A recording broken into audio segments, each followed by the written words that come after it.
Welcome, ladies and gentlemen. It is episode 57 of the Red Leaf Retrocast. I'm your host, JD, of this WrestleCast. This evening, got a stacked card tonight. There's zero shortage of wrestling. If this pandemic has taught us anything, is, well, wrestling companies will find a way to put on shows, and watch them we shall. My Wrestling War of 2020 has definitely been an interesting journey. I have yet to title this episode as I record this. I have no idea what to title this because DDT started a TV show, but there's no name for the TV show because that was the plan. So I'm going to have to think of something either as I'm recording this or right before I put this out. As I watch my wonderful cat, as soon as I started talking into the microphone, he's going after my PlayStation 2 cord. Sid, come here. What are you doing? Hey. Come on. I got my nice beverage poured. I'm drinking Fun Trap Pilsner this evening for this podcast. Love Pilsner beers. Is my favorite kind. On the docket today, I will get into the intro of Masato Tanaka's DDT title run that has happened throughout 2020.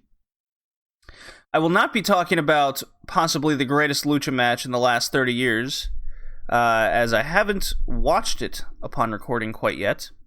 That will be for the next episode. Very excited to watch that one.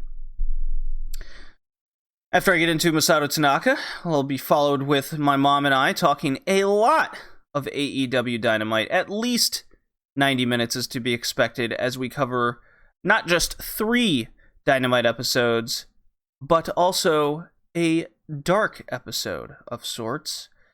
So that is a lot as we we're on the road to Double or Nothing. Ice Ribbon's still running dojo shows, and they ran 3 others themselves as they keep building up to the IWJuku tournament. And then, of course, the 2 DDT shows that have released, along with, stay tuned, a Dragon Gate King of Gate tournament prediction. Yes, King of Gate is going to happen. It will happen basically the weekend right after this episode comes out. Definitely listen to my predictions there. I even have a listener of this podcast that threw in his predictions, so I'll even say his winners there. And then fucking finish out this podcast with the retro wrestling reviews. I believe I covered an hour of that, going through All Japan Women Classics. Got 2 episodes there, 18 and 20, since I accidentally skipped one. It's a double episode today of that. We're finishing out 1992 New Japan, with the matches from their archives on New Japan World. And we're 2 weeks out from World War III as we go through November 9th, 1998. WCW Nitro. What an episode that was. So enjoy, and let's get this thing started. But first, more beer, because I got to. Hope this sounds okay to you audience on the audio end. So yes, recommended matches from outside promotions. I do like to do this after I run down the card for the episode today. So yes, DDT has quite the service going on. Haven't watched that Noah match yet of Katsuhiko Nakajima for the GHC national title against Sugiura. That's supposed to be, I've heard good things. So I did watch Masato Tanaka's KOD title matches from DDT, since so many people are saying he's the wrestler of the year so far. So kind of like my Daichi Hashimoto, Okabayashi talk in the woodworks or on the Twitter and in the inner circle of Twitter that I tend to be a part of, got me into watching Big Japan a little bit. Well, same thing happened here with DDT. One match from Sweet Dreams, January 26th, Tanaka versus Hiroshima. Went 2018. Just some basic thoughts here. More ground game, slow work. There was a crazy apron spot running clothesline from Tanaka. That kind of got a good pop out of me. Good knee limb work after chair wrapping Hirashima's leg. You know me, guys. I like some limb work. It's later ignored completely by Hirashima. Ooh. And if you know me, no bueno. That really gets me aggravated for a match to follow. They tease a table spot on the top rope and an apron spot with a real cool tornado DDT reversal. Hirashima does a top rope splash through the table and then proceeds to build up to Tanaka's comeback. And as we now know, Tanaka does win this match via the big sliding D. From Into the Fight, February 23rd versus Mao, 21 minutes, 49 seconds. More fast-paced, this match starts out, so not a lot of feeling period. High kick spots from Mao. Mao tries to go toe-to-toe with Tanaka's stiff shots. This does become a story in later matches of Tanaka's. Some goofy, almost ref bumps here, and then the ref does go up and does go down in the end, and that's when things get hardcore because it's Masato Tanaka. Lego-filled plastic tubs are brought in. A table spot is teased here around the exact same timestamp as the other match I just spoke of. This time, though, Tanaka wins the apron battle with the Death Valley driver, and then he splashes through the table from the top. So he's still doing it, boys. There was a springboard plastic tub crack from Mao before the apron spot, which was real cool. So putting that DDT spice and flavor into this match made it a lot of fun. And of course, Tanaka wins with the sliding D. Side note, if you do put these two matches side by side, the format is almost exactly the same down to the minute. The finish to both title matches included the back and forth of Tanaka's opponent dodging and countering his forearms just to be met with the big sliding elbow to lose. It's a perfected formula, to say the least at this point. It's almost like this Tanaka guy has been wrestling a while. And then finally, from Judgment, March 20th, Konosuke Takeshita, the ever-ending battle of supremacy in DDT with Tetsuya Endo. Well, he's got his chance here. 22 minutes, 56 seconds. So now that you know the formula, as we just went through two matches, can you guess how Tanaka went in this one? Well, actually, the first couple minutes was Takeshita's high angle moves on Tanaka, but it quickly was reversed. He gets his leg chair wrapped, just like Hirashima. Tanaka's apron spot this time is a sliding elbow to the knee in the ropes. Then he does his table splash. So, he's attacking Takeshita's knee. So sticking to the formula here, but a much quicker pace, which is funny because this match went a minute and 2 minutes longer than the other ones. So yes, Yuki Ino gets on the apron when Tanaka brings a chair in. Ino gets hit by Takeshita, then so does the ref, so much like the Mao match. Then a no-sell chair shot by Takeshita into a pop-up powerbomb. Very goofy hardcore DDT stuff here, no doubt, but I'm definitely entertained. The springboard coast-to-coast chair shot was real cool. What was ridiculous was the 10-move trade-off of no-selling the suplexes. Certainly isn't my flavor. The air raid crash off the top turnbuckle on Tanaka was absolutely insane. I don't know how they were in the right mind to pull this off.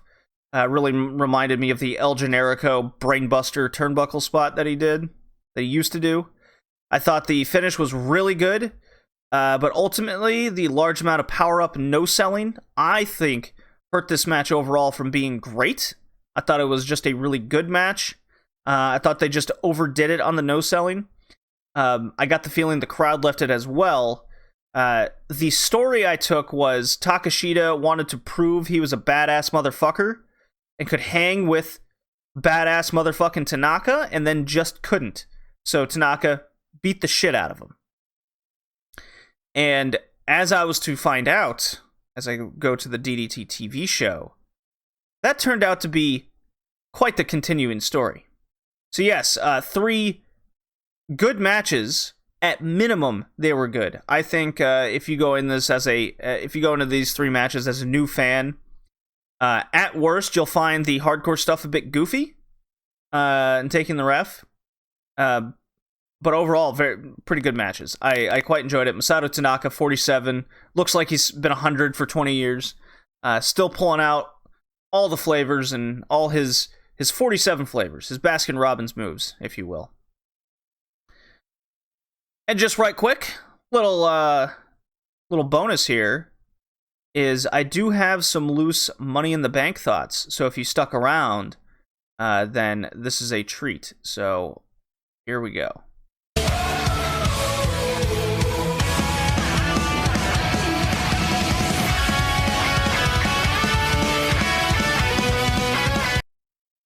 All right, yeah, that was Becky Lynch's music. She announced she's pregnant, and that played into the story. She's going to be gone for a while, so there's a congratulations to be had there. So, yes, I did watch Money in the Bank. I watched a WWE Network special. It is my first WWE show I've watched in its entirety in 2020. I have to admit, that rat race... climb the corporate ladder match that they did for Money in the Bank. My curiosity got the best of me. I'm almost ashamed in many ways, but hey, that is at least some praise for WWE in that part. I watched this entire show, and my overall thought was, at best, I was really bored the entire time. WWE's empty arena formula of the no fans or nothing in the crowd, it's just a cavern and echo and emptiness in the PC Center, the Performance Center. The Fatal 4-Way Tag Match, it's everything you would expect. These tag teams mean nothing. The titles mean nothing. Everyone gets their one spot. It's a Fatal 4-Way. There's no DQs, but the Forgotten Sons member gets booted out by the ref. Like, what happens if he doesn't leave? Are they going to get DQ'd with that? It's WWE. I wouldn't be shocked. They'd pull out a WCW move there. R-Truth and MVP were going to have a match for no goddamn reason, just no clue. And then Lashley comes out and just says, take a hike. And he kills him in 20 seconds. Waste of time. Tamina, I went into the Tamina-Bayley match expecting a -2-star match. To my utter disappointment, they didn't have a memorable train wreck. Instead, they just had a dud. Tamina is, I think, worse than a broom wrestling in the ring. She can hardly even stand there and do anything right. So Bayley did win that match. Bayley's heel turn is still horrendous. To think a year ago, she got that huge pop at Money in the Bank that I was at, and they turned her heel inside a month. Just baffling stuff. What a roller coaster a year makes. Braun Strowman, Bray Wyatt had a clusterfuck garbage match. I hate Bray Wyatt matches. The most interesting character WWE could possibly create. Bray Wyatt's super charismatic. Just a horrid fuckery of a match. I hate Bray Wyatt matches. Hate them. I am now making a declaration. As long as the Fiend character exists, I will no longer watch a Bray Wyatt match. He just finds... I know it's booking that has a lot to do with it, but regardless, this is the guy I'm watching wrestle, and this guy I'm watching wrestle finds innovative and ridiculous ways to have these interesting characters suck ass. So... yeah, Braun Strowman just gets kicked off an apron, then he wears a sheep mask because, 5 years ago or whatever it was, he did that once, and then they hug and he steps on the mask and power slams him and wins. It was garbage. Utter shit. So yeah, just like Roman and Brock Lesnar matches, I will not watch a match of theirs ever again. I have yet to be entertained, and why start? Is that all of them? I think that's all of them. Yeah, so Money in the Bank match at the corporate headquarters.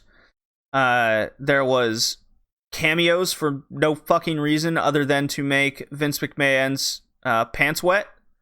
Brother Love showed up at one point. I always forget his name. He just, coming out of a bathroom because bathroom jokes.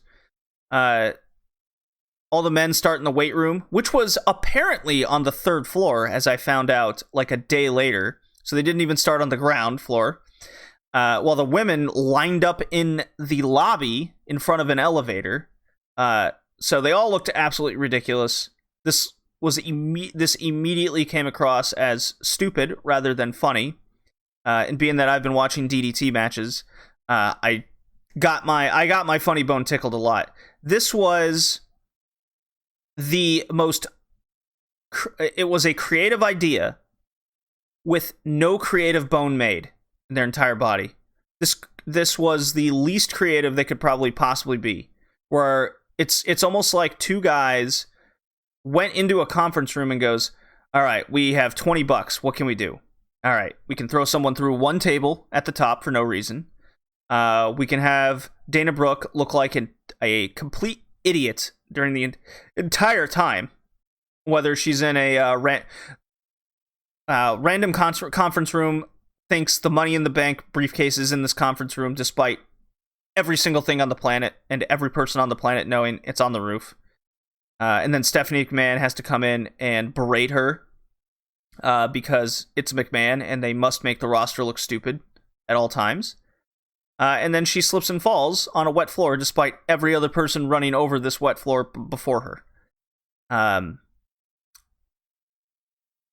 AJ Styles and Daniel Bryan kind of brawled into Vince's office. And, of course, Vince has to make the ROH and TNA legend look stupid and embarrassed. So there was that. And Paul Heyman was randomly having a banquet before the roof. And, of course, a food fight, because it's Vince. I mean, everything I'm saying here, there was a person dressed in a clown suit. I understand it was probably supposed to be Doink the Clown, but it wasn't him. It was just some dude with a clown getup on.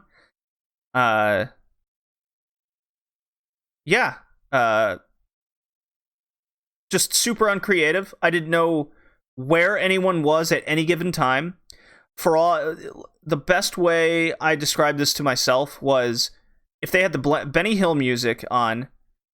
For all I know, they had 2 shots on 2 floors where it showed one time going upstairs. And then going in and out of random rooms. Because I had no idea what floor that they were on at any given time, how close any 2 people were, closer than the other. Just could not get invested. The comedy was not there. No commentary during this match at all. And Asuka got in an elevator, and yet it took her the entire match to get to the roof. So I don't know what elevator she's in, but look, I used to have to go to work in Toronto, where the main office area was 54 floors up, and that elevator only took a few minutes. So, that's it. And Asuka does win, and because Becky Lynch is pregnant, she wins the vacant title. She cashed in on vacant, and so that's right person, but I expect her to lose the title within a month to either Charlotte or Baszler, just like that, because it's WWE. I have no faith. And then Otis won the men's with Aleister Black and Rey Mysterio getting thrown off the roof with every promo and every indication that, yes, someone will be thrown off the roof. They came on Raw the very next day, just not a bruise or scratch on their body. They just feel great. Totally downplaying getting thrown off a roof. Rey Mysterio even says, miraculously I landed on a second roof, despite camera shots during the match showing a crash pad over and over again, and that's where they landed. But still, even if in kayfabe turns, they said they fell 6-7 feet, and yeah, they're totally fine. Whatever. And then as AJ Styles and Baron Corbin fight for the briefcase, they drop it, and it lands in Otis's arms. So it was a joke to the end. I can't take it serious. They don't want to make money. I've totally given up on the Money in the Bank as something credible, and the match being credible. I have nothing really good to say about Money in the Bank. I hope this is the only show I check out from WWE in the year 2020. Very disappointed. And it had nothing to do with Empty Arena. It was just everything I would expect from WWE, but now worse because of the empty arena. All right, so let me make my timestamp here. That was a nice little 20-minute intro, 10 minutes of each. And we'll transfer to my mom and I with an estimated 90 minutes expectation of talking about AEW here as we continue on the road to Double or Nothing. Hope you guys enjoy.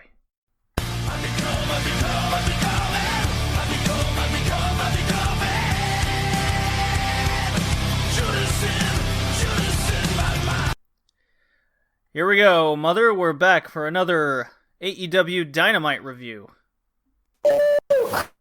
Jeez, really topping out the mic there. Starting hard.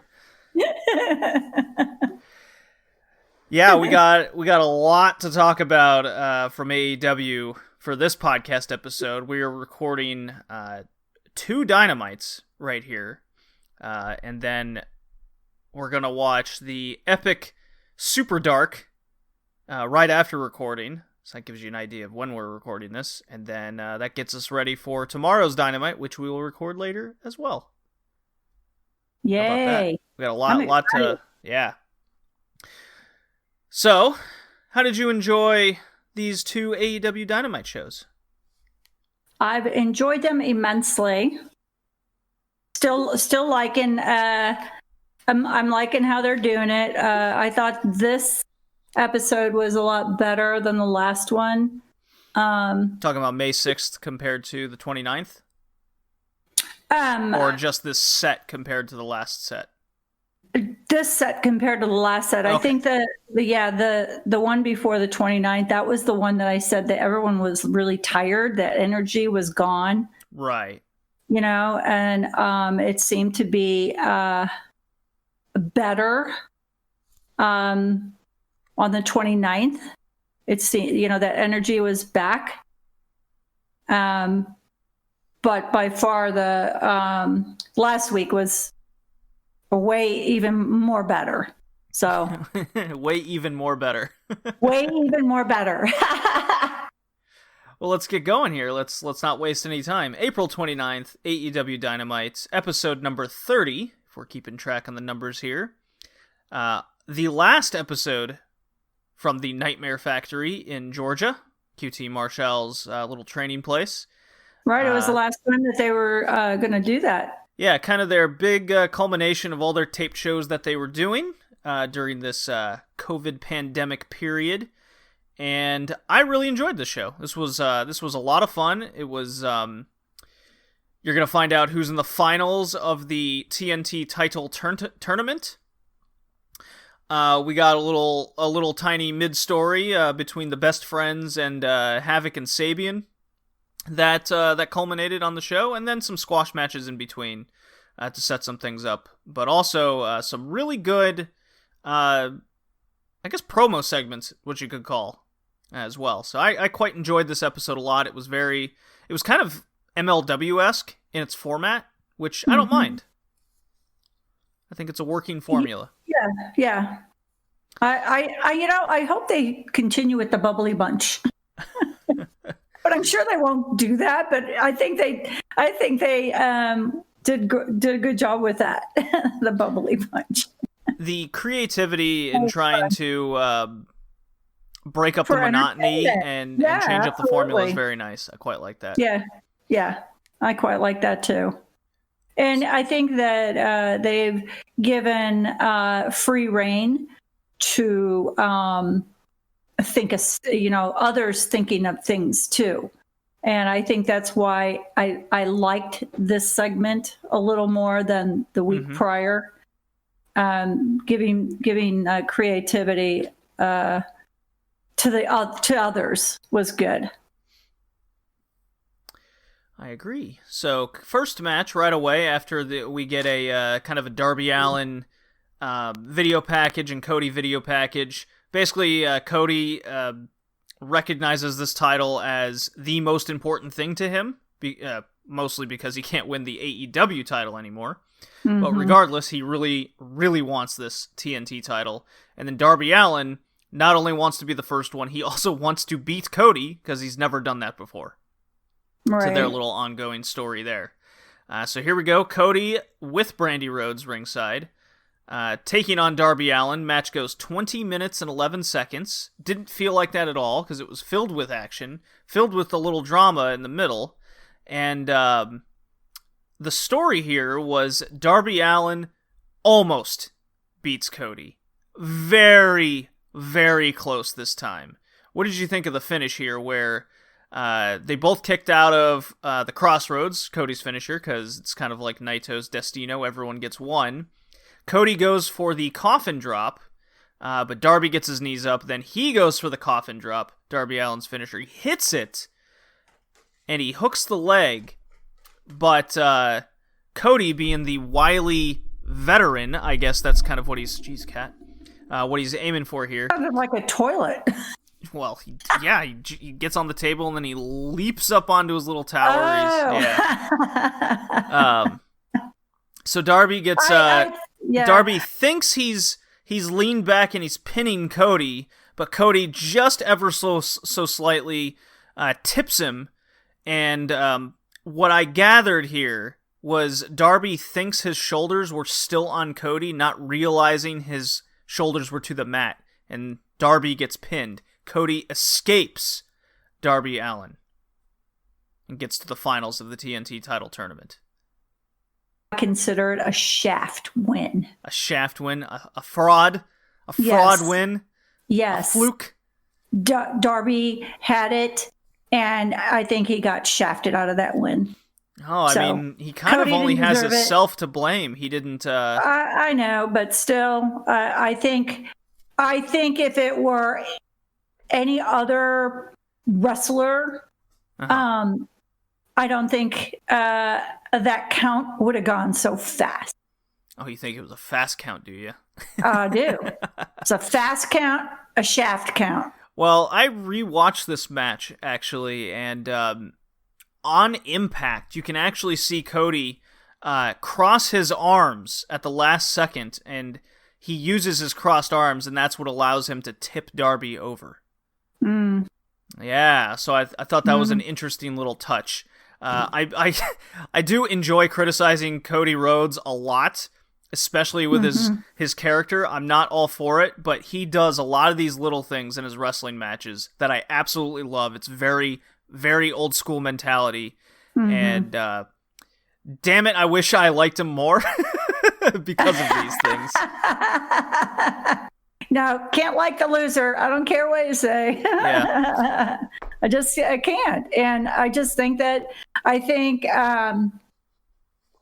Darby honestly should have won this match regardless of, whatever you rewatching and saying, that. I just think that it was a fast count. I don't think that it was a fair match in the end. And I think that Cody, being the loser baby that he is, shouldn't have won this match. It was Darby's all the way. Oh, well, my buddy my buddy. You know what they're building up here. Mr. Relentless. And he has a tattoo on his bottom lip. God, that had to hurt. Oh, for sure. He's been doing a lot more tats on himself too. He's painting himself up a lot more. That's for sure. Yeah. So two things I have to mention. I just hope he doesn't make I hope he doesn't tat his one side of the face white. I think he'll stick with the paint. Like Cody doing with that thing on his neck. No. I hope Darby doesn't go cuckoo like Cody. I was really torn if they were going to pull the trigger on Darby now, but what they're going for here, which I really can't wait, because what this builds up is a very epic moment of Darby Allin finally beating Cody Rhodes, and that's what's going to elevate him to the top of the mountain. So that's going to be monumental, and this loss only elevates that further. And hopefully this takes place in front of fans, because they are going to explode in this moment. Yeah. So I'm very much looking forward to that day he finally beats him. Okay, and I'll go with that. my prediction is Cody's going to go on to win this TNT title, and he's going to hold on to this fucking thing, and Darby's going to be the one to beat him for it. Yeah. That's you think Cody's going to beat Archer? Yes, and I will go further into that in a second here, later in this card. The second thing I have to say is Brandy Rhodes is hysterical to me now, because she always has a role to play in which she either gets hit, nailed, inserted in some way, and I am dubbing this now the Brandy spot as I play this music.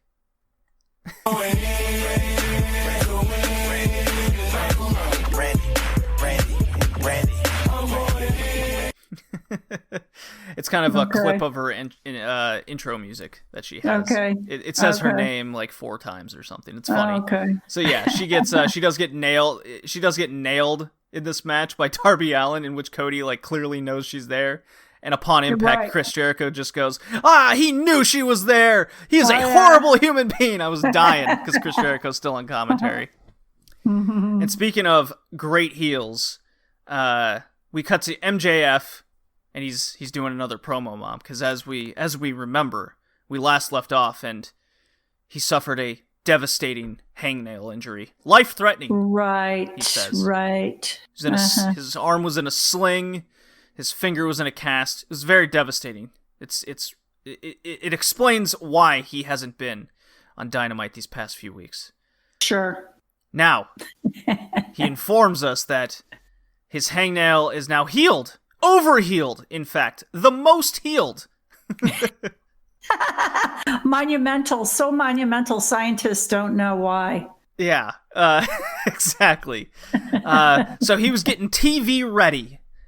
Just for us. For you and me, Mother. You and I. Yes, right. But, unfortunately, he cut his neck shaving. Oh, I can't tell you how much I've been there, too. It is horrible. All that blood everywhere.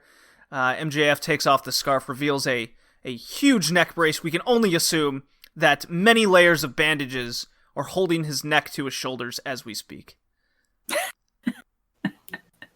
Now, luckily, we know that when you cut your neck shaving, it does heal pretty fast, maybe a month. Well, it's a good thing he didn't go for the jugular. Well, I mean, we don't know. We don't know where he would have helped him. Look, Mom, we don't know where he cut himself. That's really none of our business. All we know is that his head is still on his shoulders, and being that it usually takes, a normal person, this would take like a month to heal. But I'm sure with MJF's overhealing abilities, he will be back sooner rather than later. Right. Wardlow. A nicked neck requires a month of healing, but for him, he's a super dude. Super healer. Super dude MJF. Wardlow kills Musa, 2 minutes 22 seconds. Surprise. Yeah. We get our Bubbly Bunch Part 2 with the Manitoba Melee as Chris Jericho is in full concert gear. Right. Yeah, he's got his neckerchief on, he's got his leather pants, everything, right? The whole shebang. And he's on the wheel, the hamster wheel. Yeah, you got to get on the exercise bike in your rock star best. Right. Yeah, looking good. Yeah. So they still can't agree who won the flim flam from the previous week. Basically, Sammy Guevara is very proud of his hand sanitizer he won, and Chris Jericho proposes the only way to settle this is a Manitoba Melee, in which it's the it's this new phone challenge thing, the get dressed fast challenge, or I forget what the term was that everyone basically you knock into you make the motion of knocking into your phone or passing it along, and then the person that it's passed to will fake getting the message or fake getting hit kind of deal. And I call it the bashing. Yeah, the bashing of the phone, and it goes through. So this was great. It goes through a number of wrestlers, and some celebrities make some cameos. Wrestlers. And old wrestlers, yeah. Virgil makes his appearance, Mom, if you remember him. from right, the and, $1 Million Man. And Hulk, the Hulk. The Hulk from the 70s, yeah. Yeah. Lou Ferrigno with a taser, Yeah. of all things, like the Mountie. That was great. Yeah. I love this. It was amazing. I laughed so hard. Yeah, it was good. Yeah. And then Jericho just goes, "Is that Lou Ferrigno with a taser at the end?" It was great. Yeah, right. We move on. No DQ match, no count-out tag team match. Best friends with Orange Cassidy. No rules. They go on. That match. Loved it. It was But I'm a Havoc fan, though, you know. He's totally disgusting, but I like him. Yeah, you were a fan of him in MLW? I was. Yeah. He was gross, but I liked him. He was a character. This is right up his alley. I'm sure totally. Jimmy Havoc kind of glued everything together here. Him and Sabian make a good team. Jericho even likes him. Jericho likes him too. Yeah. Well, as we know, Orange Cassidy dresses in denim, and Jericho does not like that. Well, and kind of an odd group to be together, but with with Kip Sabian, it just kind of like oil and water there. But I guess it works out. Well, Mother, it's funny you mentioned that. They are actually both British. Yes, I know that part. And they are friends. They are actual friends, and they live together. Okay. Yeah. Even better. I didn't know that. Yeah, when Dad and I went to the Stardom show, also with JPQ from the No Particular Angle podcast, when I was in line getting some alcoholic beverages, Jimmy Havoc and Kip Sabian were hanging out behind me, and I was talking to them. So. Really? Yeah. And you didn't get the autograph? Well, no. Huh. I did buy them both a beer, though. What? Yeah. Whoa, big spender. Wow.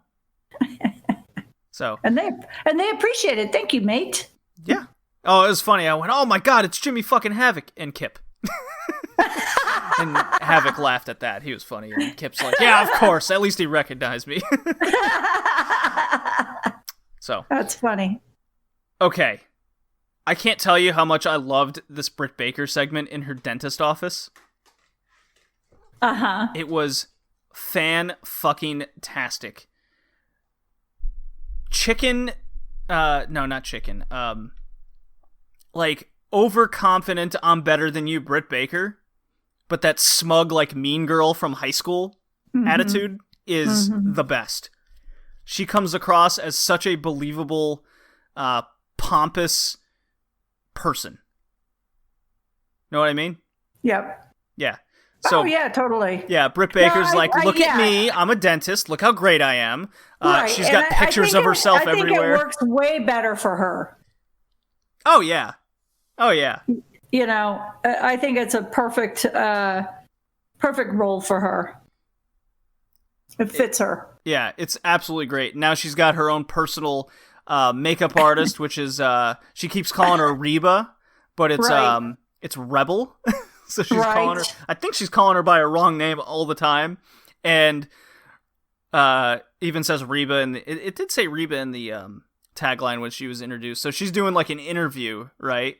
Yeah. And she's like not all about it. She's supposed to say like, Britt Baker is really giving me a good opportunity here, but she has no inflection in her voice. And then you see in the background, Britt Baker peeks her head around the corner, like, she's not saying that right. So she calls her into the office, and it's great. It does that whole, she's behind the door, the camera is on them, you can hear them, but they're muffled a bit, and it's, come on, you got to do it like we talked about. Oh, this is a great opportunity for you. I'm really allowing you to be under me properly, kind of deal.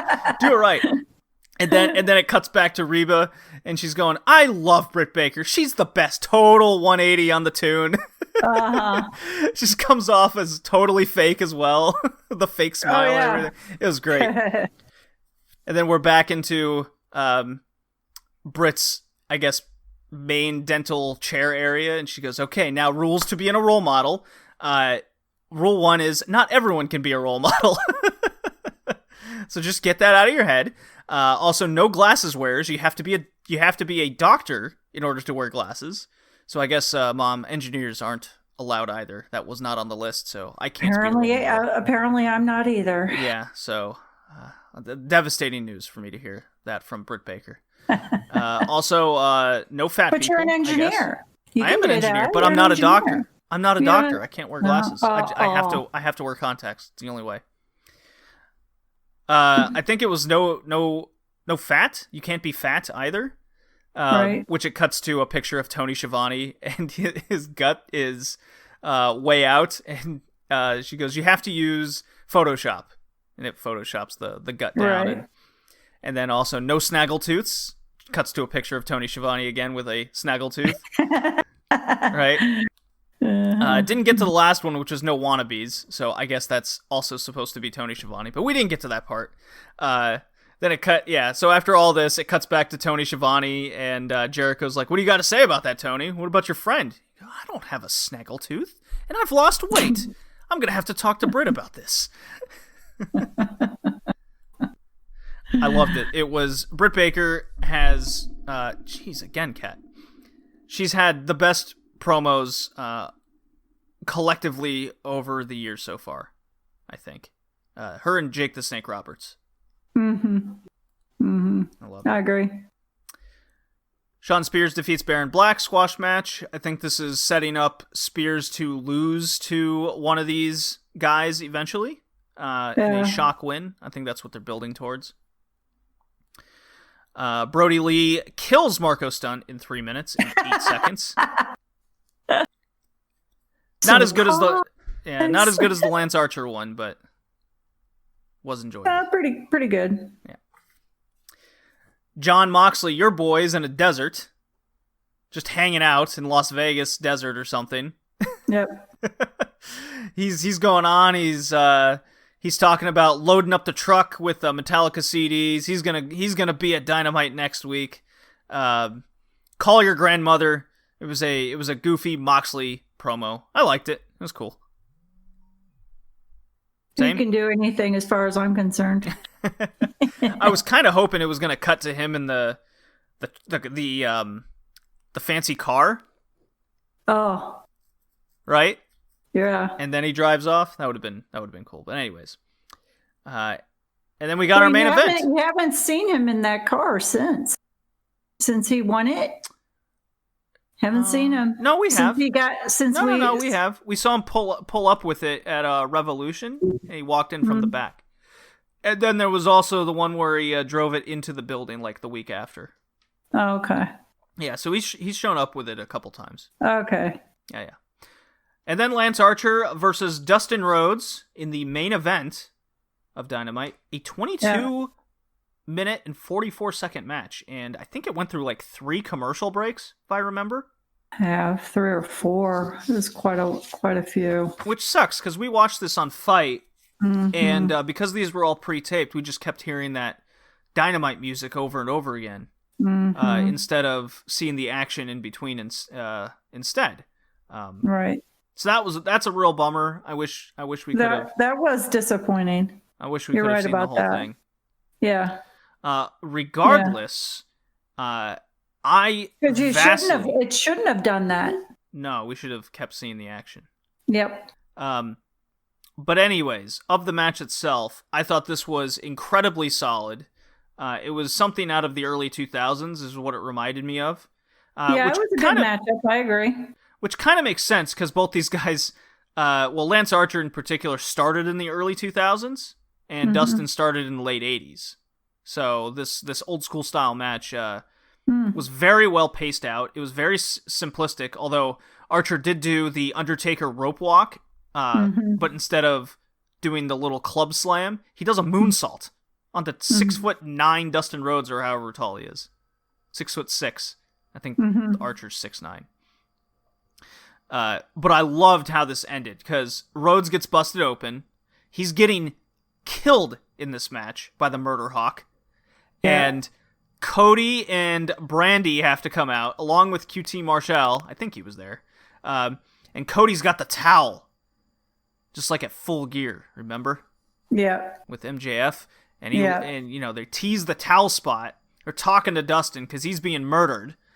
And before they can even have a second to talk to Dustin, Archer drags him back into the middle of the ring, puts the iron claw on his face, slams his head into the mat like a basketball, and pins him. I love it. It was awesome. They have built up Lance Archer to be this killer, and he dominated his way to the finals. Cody barely got in. That's why I think Cody's going to win this, because they built up a super credible opponent. And that will immediately make the title just as important. And I love the final. I mean, ever since Jake the Snake Roberts showed up, Cody was the target. And now they're meeting at Double or Nothing. And the TNT title, I say, Mother, has to main event that show. It has to main event the pay-per-view. Yeah, I agree. Yeah. For sure. Yeah. Do you think Cody's going to win or lose? Because Cody's such a loser. I think Archer's going to win. That's my take on that one. Right. I'm taking the Rhodes, brother. All right, you go for the Rhodes, brother. But now that Dustin has the cut on his forehead, now they got matching forehead cuts, both on the right side, above the eye. Well, Dustin's had a few cuts. So we have Dustin with the cut. We have Jericho with the cut. We have Moxley with the cut. We have Cody with the cut. Was there one more? There's 4. I think 4 that's with it. the cuts. Yeah. So they'll be brothers. Brothers with wounds on their forehead. Permanent scars. Yeah. May 6th, AEW Dynamite. Of all my matches for that segment, my favorite was Havoc Sabian with Chucky T and Trent.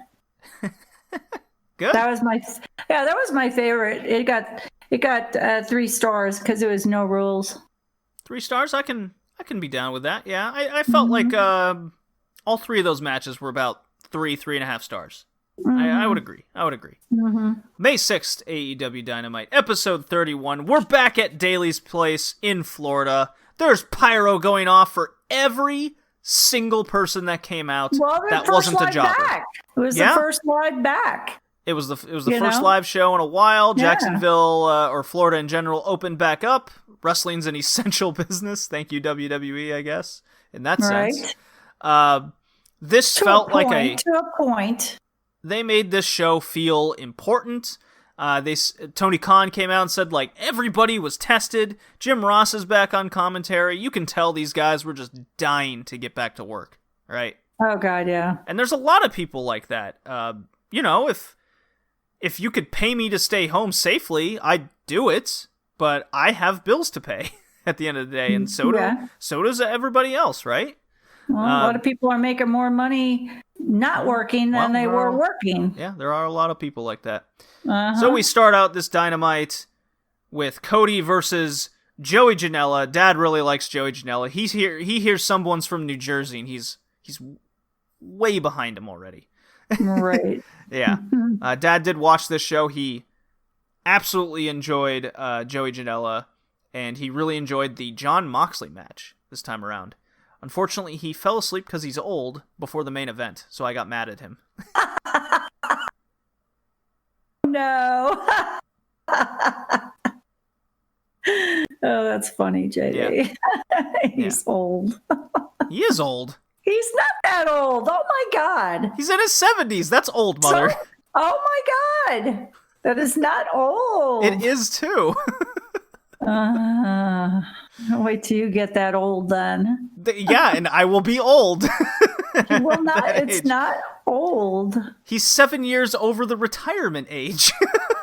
Yeah, he's still working. Still fishing. Yeah. He's going fishing. So Cody Janela, I thought it was enjoyable. Messed up a little bit in between here. You can tell Joey Janela hasn't wrestled in like a month. So very noticeable. Cody gets the win here. Good match or bad match, Mom? Fair match. Fair match. Fair enough. Fair match. Good to see Janela back. Yeah. Hard fight. Yeah, he had his leopard print and streamer things hanging from his pants. He's Joey Janela, isn't he? Oh, yeah. Right. Yeah. This formula. About the fringe. Yeah. This formula of starting out Dynamite with a hot match, whether it's it's almost like they'll start it out with one of kind of the least importance, but yet they still give you a match that gets enough time, 13, 15 minutes, right? Mm-hmm, mm-hmm. Or they'll start out super hot, like with the Guevara Darby Allin match from a few weeks ago that left us baffled why that wasn't the main event. Mm-hmm. So I'm okay with this. It reminds me of the old Nitro technique of kind of wanting to start hot, but they never did because they had always put in boring wrestlers, but they thought it was the right decision. Uh-huh. Yeah. We get a Nyla Rose video package and the landscape of the women's division. So it seems to me that with the return of the women's champion, that they're wanting to do a bit of a reset on the women's division. Mm-hmm. So it was a really good video package. It's they don't have a lot of time to build up, and they did say that they didn't want any woman who couldn't show up or any man also to if they don't show up due to the coronavirus, that they won't lose their spot and everything. But they're still kind of treating the ones that did show up as a thank you. Yeah. With giving them a match for next week with a fatal 4-way. So that would be Shida, Britt Baker, Statlander, whom we haven't seen actually, but they made sure she didn't lose her spot, and Penelope Ford. Mm-hmm. So that's really cool. They're doing a 4-way, and this is Nyla Rose. Tony Schiavone interviews her, says the video was cute, but she's the real dominant force. Now you go do your job, Tony, and I'll do mine. Yeah. And then she kills, and I use this amazingly, kills Kenzie Page. 18-year-old Kenzie Page. Wasn't even a match. It was just a beast throwdown. It was a slaughter. She powerbombed the shit out of Kenzie Page. Yeah. Poor girl. Kenzie had to turn the page on her life for a second. It was amazing. Beast Bomb gets the pin. All the women do their do dirty looks at Nyla Rose, but of course Britt Baker does a face she can only do. It's like half eye closed, the other's rolling. This is great. Jon Moxley defeats Frankie Kazarian in 16 and a half minutes. Adored this match. It was a long-ass match. I adored this. It was so solid. It was like Kazarian from 15 years ago in TNA. I loved it. Mm-hmm. It's this was way better, I think. It wasn't as stiff and wrestling focused, or MMA focused, mind you, as the Hager match, but I did enjoy this one much more. Mm-hmm. Come here, kitty cat. Why you gotta be like that? What'd you think of this overall? Notice my cats aren't bothering me because I always open my one door so that they go somewhere else. Yeah. Yeah. They don't bother me. So what did you think of Frankie Kazarian in a singles match here? When did I see him before? Well, you've seen him with SCU in the tag title tournament with Scorpio Sky. Well, I've slept since then. Oh, okay. But it'd been a while since I'd seen him. Yeah, that's why I don't remember him. He's got hair now too. Oh, is that my other reason why I don't recognize him? It's possible. I mean, he does look a bit different. Yeah. Okay. But I just thought it was a really long match. I'm not sure that it needed to be that long. I did like it, but I just thought it was a long ass match. Yeah, maybe shave a minute off it, but minute. Yeah, that would make it 15.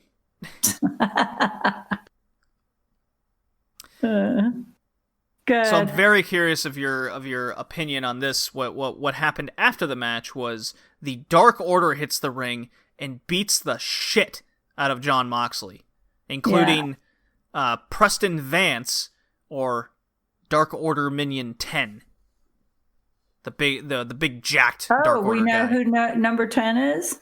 It's Preston Vance, yeah. He's Preston Vance. He's from QT Marshall's school. But he's joined the Dark Order. He's that football guy that we saw in the promo. Oh, okay. Yeah. Uh-huh. You know, it's I'm a disheveled ex-football player, and I'm joining the Dark Order. Yeah. Huh. So Dark Order beats the hell out of Moxley, and once he's down and out, Darth Vader Brody comes out, because all his minions did the work for him, and then he looks at Big Platinum over there, because that's what Moxley calls the title, Big Platinum, love it. Mm-hmm. He's like, you have something I want? We take kind of deal, you know, his Dark Order shtick, and Moxley gets the mic, he's spitting, he's just been beaten down, he just goes, dude, all you had to do was ask. Like, come on, you didn't have to kill me. Well, and then they beat him up some more. Took his belt. Yeah, Brody took really the belt. Pissed me off. Oh. What an asshole. Oh. So. That's what I think of that. Yeah. So I don't think this was the plan, was to have Brody Lee the first person to go after Moxley, right? Mm-hmm. Well, I mean, I guess technically Hager was, but the second person, right? I thought they were gonna build. I thought they were gonna build to Brody more, but I think with the coronavirus hitting that, and with Double or Nothing, the highlight of the TNT title, Brody Lee, I think is a good guy to fill in the void and make something important. What do you think over Brody Lee going after Moxley here and being the number one contender now? De facto contender. I just hope he doesn't take the title away from Moxley. I think it's too soon. I don't like Brody Lee at all. And I've never liked him. There's something about him I just don't like. Well, I mean, you wanted him to make more of an impact and seem more important and kind of deal, and here you go. Yeah, but he's taking a stand. I don't care. I'm still not feeling it. I'm not feeling what he's supposed to be. I'm not feeling it. Well, I've seen the top 5 rankings. You know, you have Moxley, the champion, then you got Cody, Archer, and who was number 3? Omega. And then it's Brody Lee in the 4 spot, right? Yeah. Well, we know Archer and Cody are going for the TNT title, right? Mm-hmm. So they're busy. Omega is the tag champion. He's busy with the whole Inner Circle thing. So who does that technically leave as the number 1 contender? Brody Lee.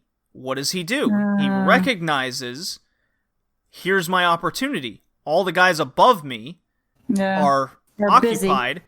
So here's my chance to kind of skip the line, prove to my minions I am a big deal. We are important. Here we go. I am very okay with this. I get it. Okay, you got me on that. So I still don't like it. Okay.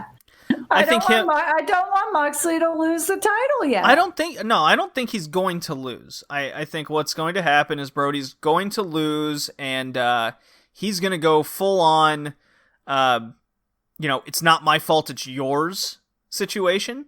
And that's going to build more character, and we're going to get more Dark Order building and all of his people. And I really see the Dark Order taking the tag titles off of Omega and Hangman in the end. Yeah. And this could be the step to that. Yeah. And where's Hangman been? He's living in the woods getting drunk. Oh, is that the deal? Yeah, that's his story. Okay. Where is he? In Arkansas? Virginia? Oh, Virginia. Close enough. I think he still lives there. Anyways. Okay. Brandy Rhodes cuts a promo in a room in her nefarious way she does things. what's interesting was she says this isn't 1991 anymore. I'm not your Monica to your Bill or something. So yeah, she cuts a lot of these, Bonnie and Clyde type references. But the one that stood out to me was, I'm not your, this isn't 1991 anymore, which we just watched the Macho Man Jake the Snake match, in which Elizabeth was attacked by Jake the Snake Roberts, and that's where Macho Man got bit by the snake. So I was like, so that really stuck out to me in the promo. Huh. And I was like, okay, well, I get the reference, cool, that all makes sense to me. Little did I know that paying attention would pay off, because we got Lance Archer with Jake Roberts, so Jake the Snake's back, killing QT Marshall, as he should. Right. QT Marshall's opponent's foot to his face technique is just not a bold strategy. Well, Brandy Rhodes is ringside, and the funny moment here was QT's by the barricade, and Britt Baker takes her shoe off and beats him with it again, just like she did Cody. And there's Brandy for her spot, to chuck the shoe like 10 rows deep into Daly's place. Yeah. So that was funny. And so Lance Archer kills QT with the blackout slam, and immediately Britt Baker DDTs Brandy on the outside and throws Brandy in the ring to the Murder Hawk and Jake the Snake Roberts. And then out from the back, Jake, with his boa constrictor, lays the snake on Brandy in the most... I can't believe she laid there so still. Oh my God, that was awesome of her. That was amazing. I don't know if I could have done that. I don't know if I could have been still for a snake to be crawling on me. I don't know. Snakes don't bother me. They don't bother me, but if one's crawling on me, and then just, So was there a lot of commentary about that? Oh, there was definitely imagery and symbolism, says JR. Because the snake was like going over her boobs, and Roberts even moves it to her legs so it goes in between, and then Jake the Snake does the yoga push-up position, and then moves his head back and forth like a snake. Yeah. So there's your symbolism, and funny enough, I was like, that's gonna get people very uncomfortable and mad in 2020, and the initial reaction on Twitter was, that was awesome. Like, everyone got it. Everyone understood it, right? Like, that asshole, that's that snake, right? Yeah. And it wasn't until like a day or two later where, it went around to all the people that don't watch AEW, and then they're like, I'm disgusted. How could they? Well, it's TV 14. It's not PG, so grow up. Yeah. Right? Grow a pair. Exactly. Bunch of flowers. Snowflakes is the term. Is that still the term? I don't know. I don't know. I say flowers. Taz, I'm a 70s girl. You're a 70s girl. Groovy. Exactly. Yeah. Taz interviews Darby Allin, I guess, in a cage. And Darby's not talking to Taz. And Taz says, Darby, you've made a lot of mistakes. You pinned yourself last week. And Darby just gives him the dirtiest look. He's like, don't bring it up. And Taz is like, dude, I can help. And Darby just walks away, and Taz gives him that, breathes in real heavy. He's like, I'm going to get to this kid. So if we can get Taz helping out Darby with then Cody with Arn Anderson, his little coach next to him, this is building up so well. This is a long-term story. It's in the background of the stories in front of our face. The big story for Darby is Cody and staying relevant. And Cody's going for the title, the TNT title. So, excellent. Perfect. Speaking of perfect, the Falls Count Anywhere Tag Team Street Fight. The Inner Circle of Le Sex Gods with Jake Hager taking on Kenny Omega and Matt Hardy. I love that Hardy immediately bit Guevara. Well, he said he was gonna do it. So just before we get into this amazing piece of theater, right. when Jericho walked out with his bat, he walked by Shug D and kind of mocked him and swung at him, and Pineapple Pete, Shug D, took a swing at Jericho. Jericho was aghast of this action. And right before the match started, JR or Excalibur, one of those two, says, and next week we're going to have Chris Jericho versus Pineapple Pete. And Tony Schiavone just goes, get out of here. Like, he's so excited. So I'm very excited. And if you watch the Road to Double or Nothing, Shug D had a real nice segment on there, just a couple minutes of him describing, what it's like to be on the indies and how long he's been doing it in England and the state of the industry. All his friends are getting signed left and right except him, and all it took was Jericho mocking him on commentary to finally get his name out there, and him getting this match against him. He's just like, I'll see you next week. It was good. Yeah, it was good stuff. All right, Mom, take us through what you loved about it, because there's a billion things that happen here, and I'll just say my favorite spots and how it ended. What did you think of the match? What were your favorite things that happened? What did you think of the finish and how it ended? I can't tell you any of it. What do you mean you can't tell me any of it? Did you? I know you watched it. I watched it, but I stopped writing after Hardy bit Guevara. Because I really liked the match. I mean, there was everything that you'd want to see in a match. And I just liked the whole match. It got 4 stars for me. Excellent. So of all the matches, that was my favorite. That was something that I was so engrossed in watching that I wrote nothing other than Hardy biting Guevara.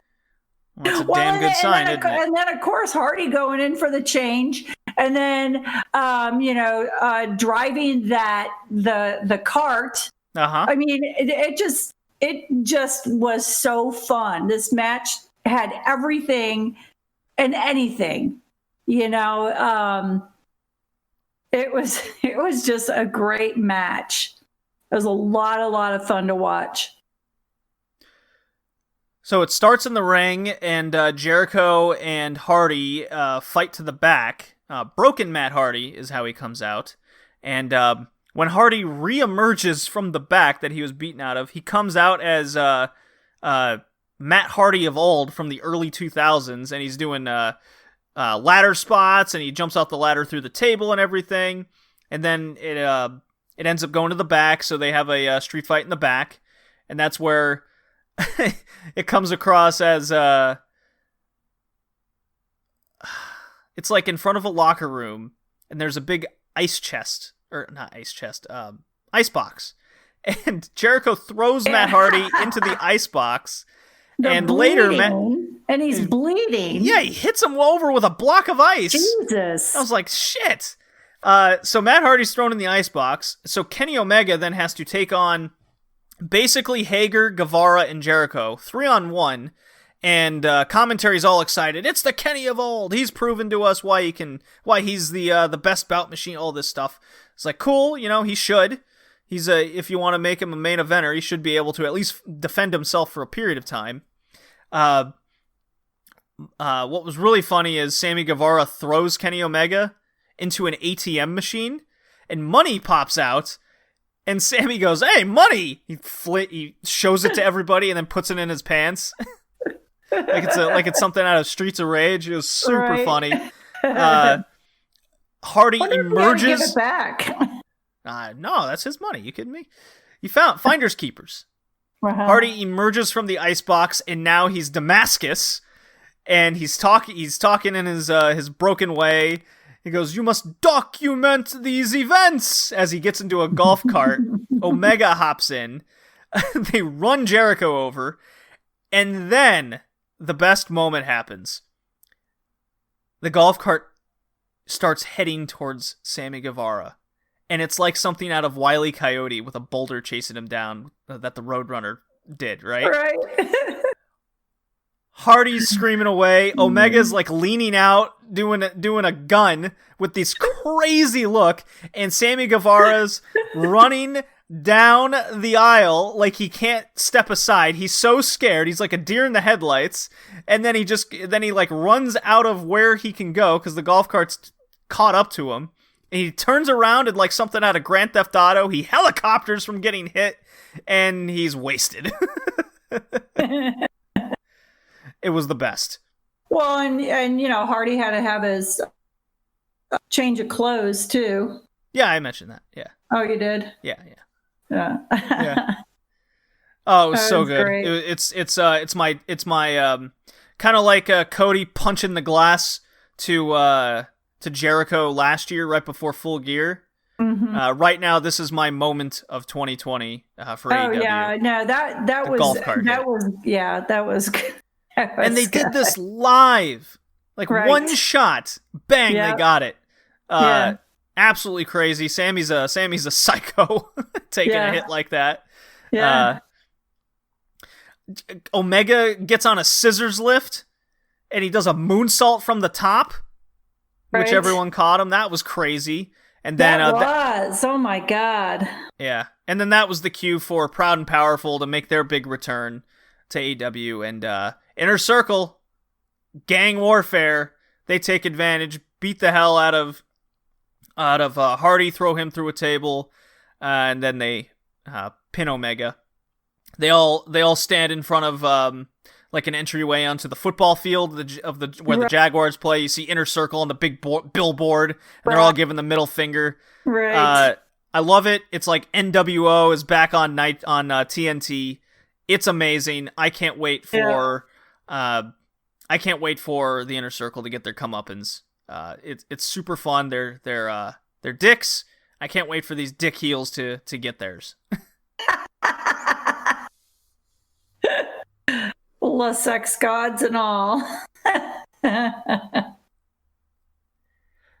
So I have times. I have that match as my number 3 AEW match of the year so far. That was for sure. nonstop fun. I don't think it's better than the tag match from Revolution. I don't think it's better than Omega Pac.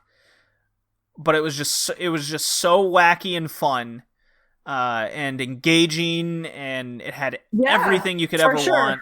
Yep. I loved it. Yep. So I agree. Who's your wrestler of the 2 weeks? My wrestler of the 2 weeks. So, and I'll ask you again for the next Dynamite that we'll record for this cast, and including Dark that we'll cover as well. My wrestler for the 2 weeks.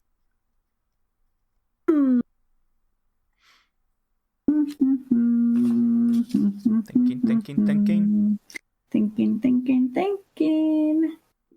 I'm gonna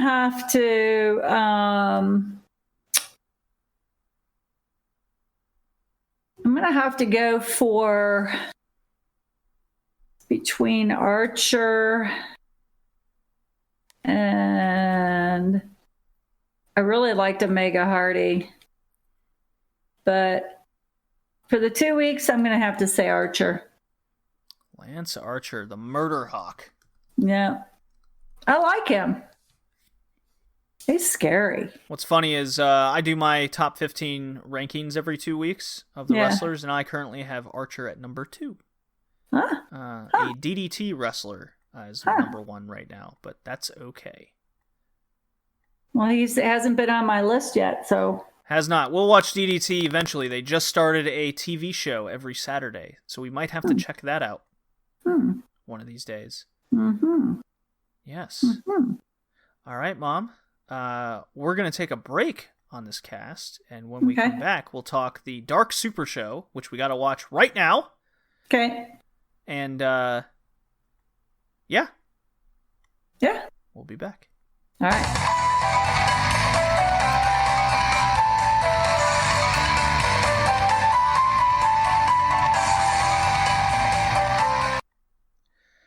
Mom, we're back. We are back. Another night of Dynamite in the books. Dynamite! But first, we have to talk about that AEW Super Dark show we watched. Okay. So this is going to be rapid fire. We're going to see how much you retained in your memory banks. You ready? Oh, no. That's really bad. That's really mean. I've slept since then. I've slept 2 whole nights since then. That's asking too much. God. JD, I know you had bourbon, so you don't remember. You told me I didn't have to take notes. So I've already failed. I don't do well on tests. Yeah, broadcast date May 12th, AEW Dark. This is the first time we've done a whole Dark episode. Basically, it was kind of like I think this was a welcome back to AEW show, and they used a lot of the indie talent to showcase. So it came across to me as a warm-up / indie show. Yeah. So yeah, it was. I mean, it was good seeing everybody come back, and I did enjoy that. And I even made the comment about Jurassic Express, Jungle Boy, getting a little more beefed up, and in last night's AEW, they even made that comment. That working out more, looking he had bigger, gained some weight, and was beefing up. And he's only 22, so he's got a long way to go. He's a young lad, a young lion. He's a young boy. He's got time. All right, here we go. Rapid fire. Chicago boy Colt Cabana taking on other Chicago boy Sean Dean. Colt Cabana wins. Yes? No? Thoughts? What? I want your thoughts if you remember it or not. Chicago? Taco Cabana? Yeah. Coconut Cabana? What about it? What do you want me to do? What do you want from me? The Jurassic Express defeated Mike Reed and Ryan Rembrandt. You already talked about Jungle Boy, so they won. Private Party defeats Lee Johnson and Musa. What does Private Party remind me of when we were when I went to was watching some of the shows online? It reminds me of some of those indie guys. Well, that's where they came from, so it would make sense. Oh, well, whatever. John Cruz gets beaten up by 10 from the Dark Order. I liked his spine buster. Well, I enjoyed watching 10. I think it's stupid with him having the 5s on his chest, but whatever. Ray Phoenix and Alan Angels had a really good match. I quite enjoyed this one. Alan Angels is the one that went 6 minutes with Kenny Omega, and everyone had a hissy fit about it. So he lasted quite a while against Ray Phoenix. I'm having problems hearing you, JD. Impossible. It's not impossible. Something's going on. Let me see. Well, you gotta click out and click back in. It's not working. Go ahead. All right, I'll just move along. Chris Statlander's back, looking bigger and leaner. She's got a lip ring now. She defeats Danny Jordan. Not too impressed with Danny Jordan. No. Orange Cassidy defeats Jason Cade. He had a match. Beats him with the revival pin out of nowhere. Did you enjoy the Orange Cassidy match, Mom? I don't like Orange Cassidy. I think he's a douchebag myself. Well, you and Chris Jericho can just be best friends on commentary then. I just think he's whatever. I'm not impressed with him with the hands in the pockets thing, whatever. Uh-huh. Yeah. Dr. Britt Baker, DMD, defeats Skylar Moore. Skylar Moore was a little bit more impressive, but Britt Baker impressed me more. She's looking... she needs to get a little consistent in the ring, but flashes of goodness here out of her. You heard me. Jimmy Havoc defeats Luther in a pretty fun hardcore match. Not as bloody as I was hoping for personally, but I guess you can only get away with so much on the YouTubes. Okay. All right, well, let's move on to the more important show. Dynamite, Jacksonville. It was just nice seeing everybody back. Yeah, and I think the main thing was it was a nice warm up show to the event for last night. So cool beans. Cool beans. Jacksonville, Florida, AEW Dynamite, May 13th, 2020. Excalibur, Jim Ross, Tony Schiavone, all on commentary. The whole crew's here. Attendance, you'd never guess, was 0 because they had a lot of people in the crowd making a lot of noise. It amplifies well in Daly's place. Yep, it did. Does. At least I thought so. Yep, I agree. So I have no notes, Mom. No. So I am going off my memory banks. Good luck with that. Yeah. Especially when you're in Chrome. Oh, well. What do you mean? Oh, yeah, I work with Chrome. I thought I was like, what does Google Chrome have to do with anything? I knew you would think that. Yeah. So we're supposed to start the night with Jake Roberts and Lance Archer cutting a promo. And Roberts is talking about how women need to stay in the kitchen and keep him warm at night. Oh, my God. It's fucking great. What a male chauvinist pig on that. I love it. Perfect. Look, it's perfect for 2020. He's like from he sounds like an era of the 30s, 20s and 30s. Women stay at home and cook and clean. Yeah, needs to wipe the baby's butts and all that stuff. Right. Yeah, oh yeah, come on. Who wouldn't disagree with Jake Roberts in 2020? Hey, I think we should go back to those times. We might have moral values coming back. Come on. Really got to get the full 60s mindset going. So then he gets distracted because there's this revving of an engine happening. He's like, "What the hell is that?" Camera cuts to this truck with a neck tattoo on it, because pompous, arrogant, egomaniac Cody Rhodes is in a truck, and he just he drives it into a barricade. Not even manly, he just kind of bumps it. Right. What a loser! Right, gets out of the truck. He didn't want to hurt the truck. Well, he needs to grow a pair. If he can get a neck tattoo, he needs to at least run over a barricade properly. Right. Well, you know. He's got to protect his shit. Right, yeah, okay. So him and Lance Archer meet. They have a pretty fun brawl. Pretty fun brawl. And then Cody kicks him in the nuts because Cody's an egomaniacal evil man. Can't even have a fair fight. And that's why him and MJF got along for so long. Yeah, I mean, I think MJF was right about Cody this whole time. Yeah, MJF has never let us astray. He's just very self-confident. Who could blame him for that? I don't know. When you have a nicked neck and you cry like a little baby, I got a problem with that. Mom, he didn't cry. He was very brave. Oh, whatever. He made an issue about it, so he's a crybaby. This TNT title has to main event Double or Nothing. Oh, my God.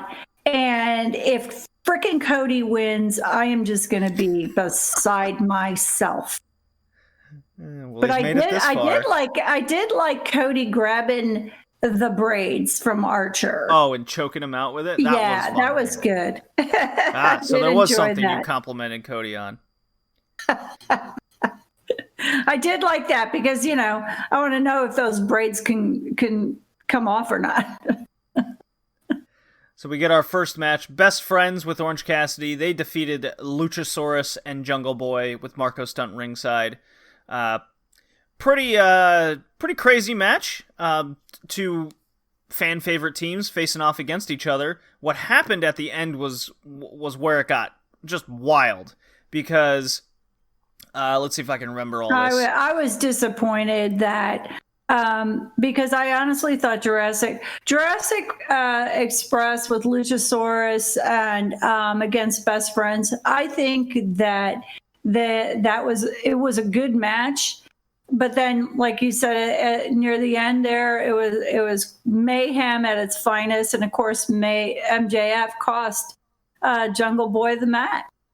He did, because the previous week he was informed by Tony Schiavone that he's going to face Jungle Boy at Double or Nothing, in which then he did the big spit take. But yeah, Orange Cassidy teased the dive. He's going against Marco Stunt. Well, that's next week, not at Double or Nothing. Oh, gotcha. Okay. Yeah, so Orange Cassidy, the way the match ends, Orange Cassidy's on the ramp. He's teasing the dive, Shinsuke Nakamura style, and Ray Phoenix, out of fucking nowhere, kicks this dude's head off.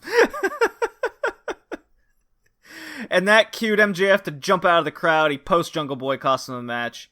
And Wardlow, like, ragdolls Marco Stunt against the guardrail. And Chuck Taylor hits the awful waffle on Jungle Boy to win.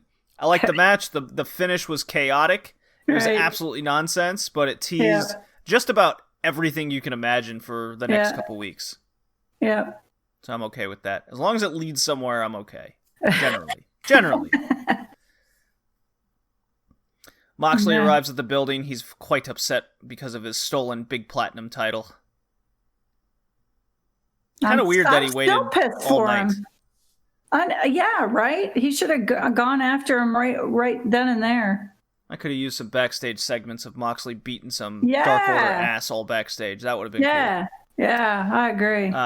Women's Fatal 4-Way. People are very upset on the internets today, on the Twitter. Hikaru Shida, whom has been on a massive winning run in 2020, defeated Penelope Ford, Britt Baker, and Chris Statlander, whom has a lip ring, as I mentioned before. It's really upsetting. I guess you go. Well, that's the sign of the times there, my dear. I'm not a lip ring kind of guy. It's right up there with that thing on the tongue. That I can deal with a tongue ring. No. Yeah, I can deal with that. No. Oh, yeah. That tongue piercing thing. Oh no. That does so much damage. I know I could never get... Look, Mom, I know I could never get one because that's one more thing for you to grab a hold of whenever I'm in trouble. Well, I'd have a far reach, son. So I really like this match. There was some mistimings and miscues and whatnot. There was a lot, but a lot. I don't know. The when a match gets kind of rough around the edges, like this one did, especially with Britt Baker kind of being lost at times. I don't know. There's some realism that it brings to matches for me.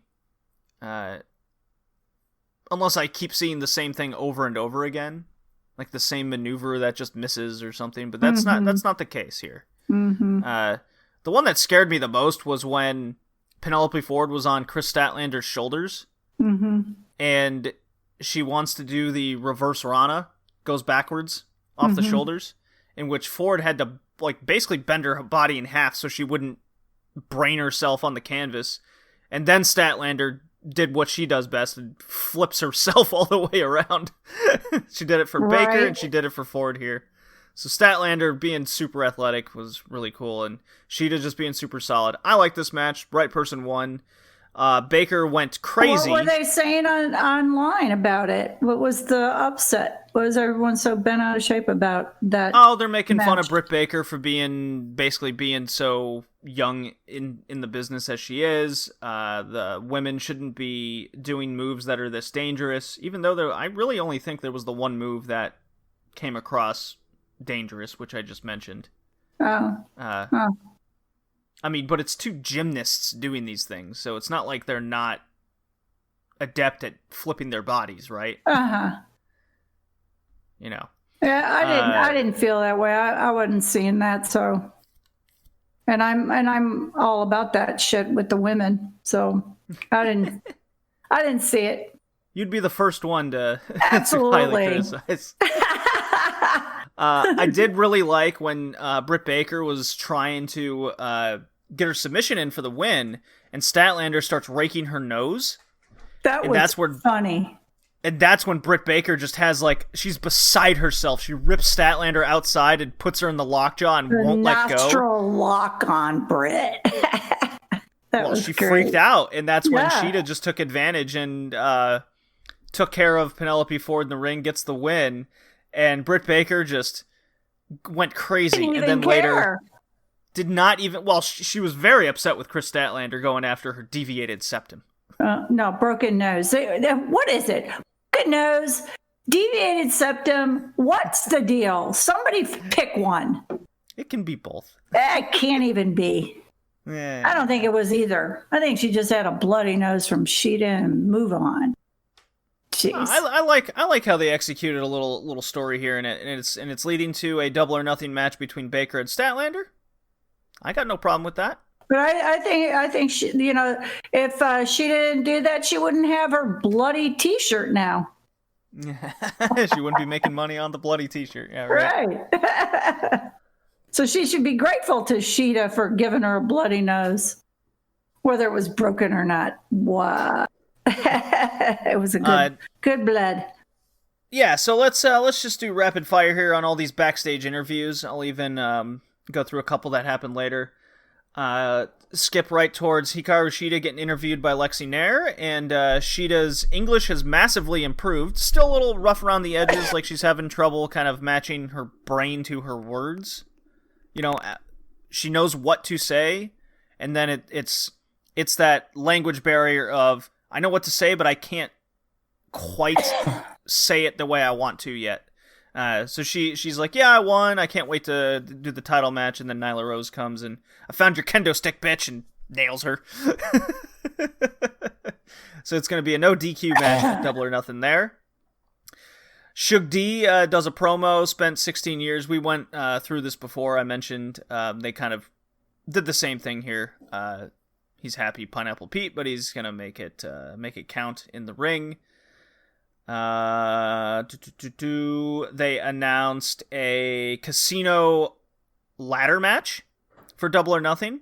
9 people are going to be in it. So far they've announced, let's see if I can remember this, Colt Cabana, or not Orange, no. Stadium Stampede match. No. This is a casino ladder match with the winner gets an AEW title shot. I thought they were going to do a Stadium Stampede match, too. Yeah, that was later. Oh. That was announced later. So, pardon me. 9 people are in. Colt Cabana. Excuse me, kitty cat. Oh, yeah, meow. Darby Allin, Scorpio Sky, Ray Phoenix, and I want to say they announced Orange Cassidy for it. So there's still about 4 people left. It will be basically under Royal Rumble rules, where 2 people will start in the ring. They can win the match with whatever they're grabbing at the top of the ladder. And systematically, another person will enter. I assume all of this will be random. So whoever gets the best luck will start the match and have the best chances to win. Mm-hmm. My worry is it could be a total clusterfuck mess, like War Games 1998, which I watched not too long ago, in which it was a similar situation of random people starting the ring and it could end at any time. Mm-hmm. But AEW hasn't... Jericho was not in that match. Okay. But Hulk Hogan and the Ultimate Warrior were, and it was atrocious. So AEW hasn't steered me wrong. I don't think their WCW 1998's terrible, so I have no reason to doubt them quite yet. Right. Matt Hardy and Kenny Omega defeat Proud and Powerful. Yay. Yay. I like this match. I thought it went a little too long, but I did like it. And I didn't feel that way at all. I thought it was, because normally, I'm like, oh my God, the match is so long, blah, blah. But it kept going. It kept me entertained, and I enjoyed it. I liked it. My favorite moment. It was hysterical with Guevara coming out with that neck brace. Oh my God, I was just about to say that. My favorite moment was when Sammy Guevara limps out with a neck brace on and chair. He limps in the ring, just a total handicap, and Hardy's staring at him, and Guevara's like, I'm gonna get you, motherfucker. And then Hardy loved what Hardy did to him. That was awesome. Oh my God, he just brains him real hard. Oh, yeah. Now you really do have neck issues, buddy. Yeah, you know? Second straight week that Sammy Guevara basically dies in the ring. From dies Hardy. on Dynamite. From Hardy. Yeah, from Matt Hardy. Yeah. So if this could be a weekly thing, I'm very much for this. Matt Hardy has been all about getting his revenge on Guevara. He did say he's a false Spanish god. Yes. Doesn't even know Spanish. Yes. And he doesn't. And he proved it last night. That was great. Let's see. Taz spoke with Darby Allin again. Kind of the same thing. Tries to apologize to Darby Allin, but then Darby's like, I was in the top 3 in the state of Idaho in amateur wrestling. I know what a tip is. He's like, I'm sorry, Darby. I love this. It's a slow build. I can't wait to see possibly manager Taz for Darby Allin. Yeah, you think? Let's see here. Announced all that stuff. MJF defeats Lee Johnson. Quick short shoulder breaker match. Yeah, shoulder breaker, salt to the earth armbar. He cuts a promo saying, he's a little bit stiff. Don't you agree, Lee Johnson? He needs a tune-up kind of deal. And then that's when they announce Marco Stunt for next week. Jericho defeated Pineapple Pete. We all took bets on how long the match would last. I said 3:30. You said 4 minutes. I believe Jay said 5 minutes. Yeah, he did. And this lasted 1 minute and 3 seconds. We were all wrong. I mean, Pineapple Pete made a big not fiery. It on stage. No. He made a big fiery start, and then he tries running into the corner and met an elbow, and that was done. Boom. This was all for the entire inner circle to cut a promo. Jericho says, now that the Pineapple Pete threat has been done away with, it's time for the Elite. This is where he announces the Stadium Stampede, so they're going to brawl all over the stadium in Jacksonville with a ring at the 50-yard line. That's going to be cool. Oh, wow. They can do a lot of interesting things with that. Yeah. Okay, cool. Vanguard 1 gets right in Jericho's face, and he beats this thing with a bat. It's very devastating. We're all sad for the funeral of Vanguard 1. Matt Hardy came out. He's very sad. Very upset. Almost in tears. I could hear the violin playing. You could. I really could. Uh-huh. Yeah. Let's see. Mike Tyson will present the TNT title to the winner at Double or Nothing. So that's kind of cool. Yeah. Interesting. And then we got our main event. Brody Lee came to the ring, demanded to be announced as the self-proclaimed AEW champion. And then he had a pretty good... See, he's an asshole. Well, Brody Lee's an asshole. What? Do people even like him? Well, I think his followers like him, Mom. Oh, well. I don't know what followers he has. The Dark Order. There's at least 10 of them. Right. So Brody Lee defeats Christopher Daniels. I thought it was a solid match. It kind of reminded me of... There was a match, because most of Brody Lee's matches haven't really been even a match. So it'll be interesting to see Brody Lee against Moxley, right? Well, I mean, this one was competitive. It was very solid, but it didn't knock my socks off. No, of course not, because Brody Lee's a lard anyways. Oh, harsh. He's heavy-footed. He's Lurch in the ring. Not a fan. Don't like him. The big moment was after the match. SCU and the Dark Order are all getting beat. They're all having a tussle. And then Moxley's music hits. He comes in. He starts beating up dudes on the way to the ring.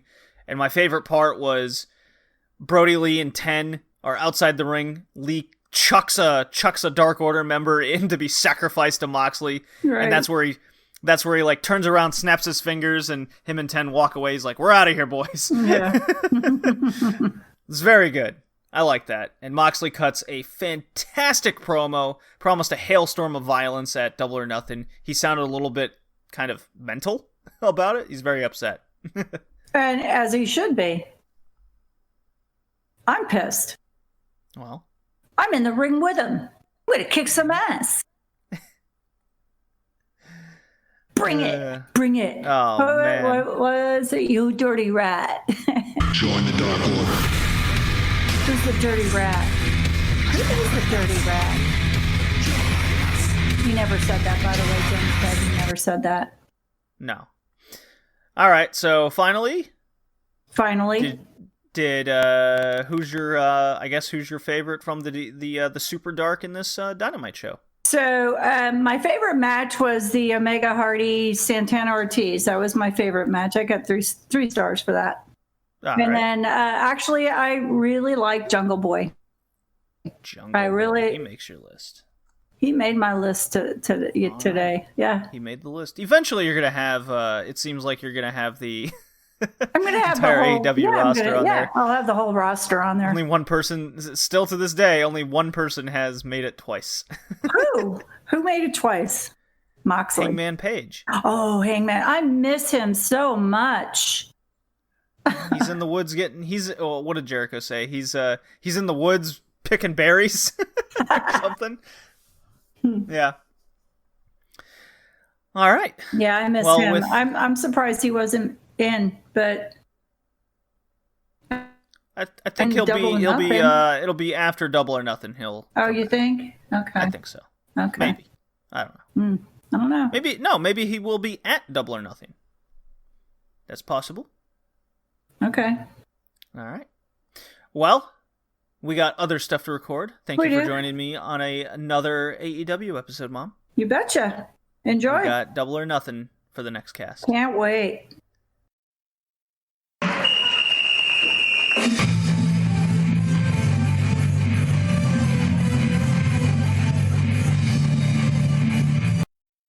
Yes, time to talk some Ice Ribbon. I was on the No Particular Angle podcast with buddy JPQ and Eric from the Joshi Pod, who was just on the previous podcast. We talked a lot of Joshi wrestling, the state of the industry and whatnot. That was a very fun episode to be a part of. I encourage everyone to go check out that. We did mention a little bit of the dojo shows that have been taking place, but here we're going to go into, hopefully, a little bit deeper detail, go through my notes and thoughts. So let's get started. Yes, Ice Ribbon has been doing empty arena shows at their dojo, doing all they can to kind of sell some merchandise, hype up a new little title that they re-came out with, the IWJuku title, the 19 title that I will keep reiterating. It is to be pronounced the Juku title. Doing a little tournament here. I like the tournament where the first round will get you into a 3-way, and then you win your 3-way to go to the finals. The finals will be the Juku champion. Exhibition match here, Tekla versus Ishikawa, 3-minute time limit. So still your basic warm-up for Ishikawa as she trains and awaits her debut. Tekla does win. This is followed by Sakushi and Suzu Suzuki taking on Yappy and Satsuki Totoro. Lots of miscommunication here from Suzu and Sakushi, here to the point of fighting against each other in the match. Quite like that. Suzu is getting flattened by the bigger duo for a spell. I swear Suzu is adding a move per match now, or at least perfecting and tweaking what she has. I love that. For example, Lashley Spear, standing moonsault, Matrix Bridge into a quick Insaguri combo, and her 2 real quick roll-ups that she's throwing in. One is a leg catch scissor, and the other is how she pinned Yappy with the Tequila Maestral roll, basically a one-legged wheelbarrow credenza. Had a little Chris Jericho terminology there. A block, Juku title, Karumi versus Risa Sera. This match was just wonderful. The start showed off Risa Sera's comedy side, where she wants to pander to a crowd as she has been bringing in her personal camera into the ring, which they sell on the DVD. They put on the DVD for the shows that they sell later. Well, here she kept screaming at the hard cam for the live audience to get behind her as Kurumi walks up behind with the "what is wrong with you" look. Got a good laugh out of that. They fight for the over-the-top rope win. Sarah goes for a low bridge, but then gets the look, right, as she looks at the camera. And Sarah does the uh-oh at the look herself, facing the hard cam. So the comedy was then over, as from there, it was mostly serious. A beautiful, beautiful black hole slam by Kurumi, but Sarah rolls out of the ring before she can follow up. Sarah then cracks her with a chair. Kurumi does get mad and brawls on the outside, starts pelting Sarah with chairs and sets up a pile, all while the 19 count is going on. As we know, with this match and the stipulation, there are countouts in this Ice Ribbon match. They battle for a suplex or slam on the chairs. Sarah wins this battle with a suplex, beats the count. Weird, kooky, smart Risa Sarah. Who knew? She moves on. I love it. Big, big, big points for Risa Sarah in this match. She was an MVP. B Block Juku title Maya.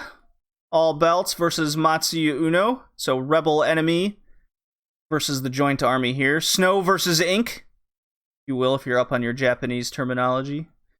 And this match was all about the ground joint game with some hard chest slapping in between. This was wonderful. Uno works the right ankle of Maya throughout and even goes for that Sonata tie-up in the guardrail for a count-out win. I was like, oh, okay. All right, Uno. I feel you here. What a strong match this was. Eventually, Maya does do her slip-through counters, kicks her head off a couple times, big cocky smile, swanton bomb, the best in the business currently. That 2 excellent bouts here, and Maya sold that leg and ankle work from Uno just oh so well. Best leg selling I've seen in the 2 weeks. Constantly shaking off the leg, utilizing her left foot as opposed to her worked foot, going for one-footed moves for most of her offense. Can't speak highly enough of this. And then we got our main event. Yes, the main event of 1038, A Block Juku title, Tsukasa Fujimoto, Suka herself, taking on Hamuko Hoshi. All right, let's take a sip of this beer here, because oh my god.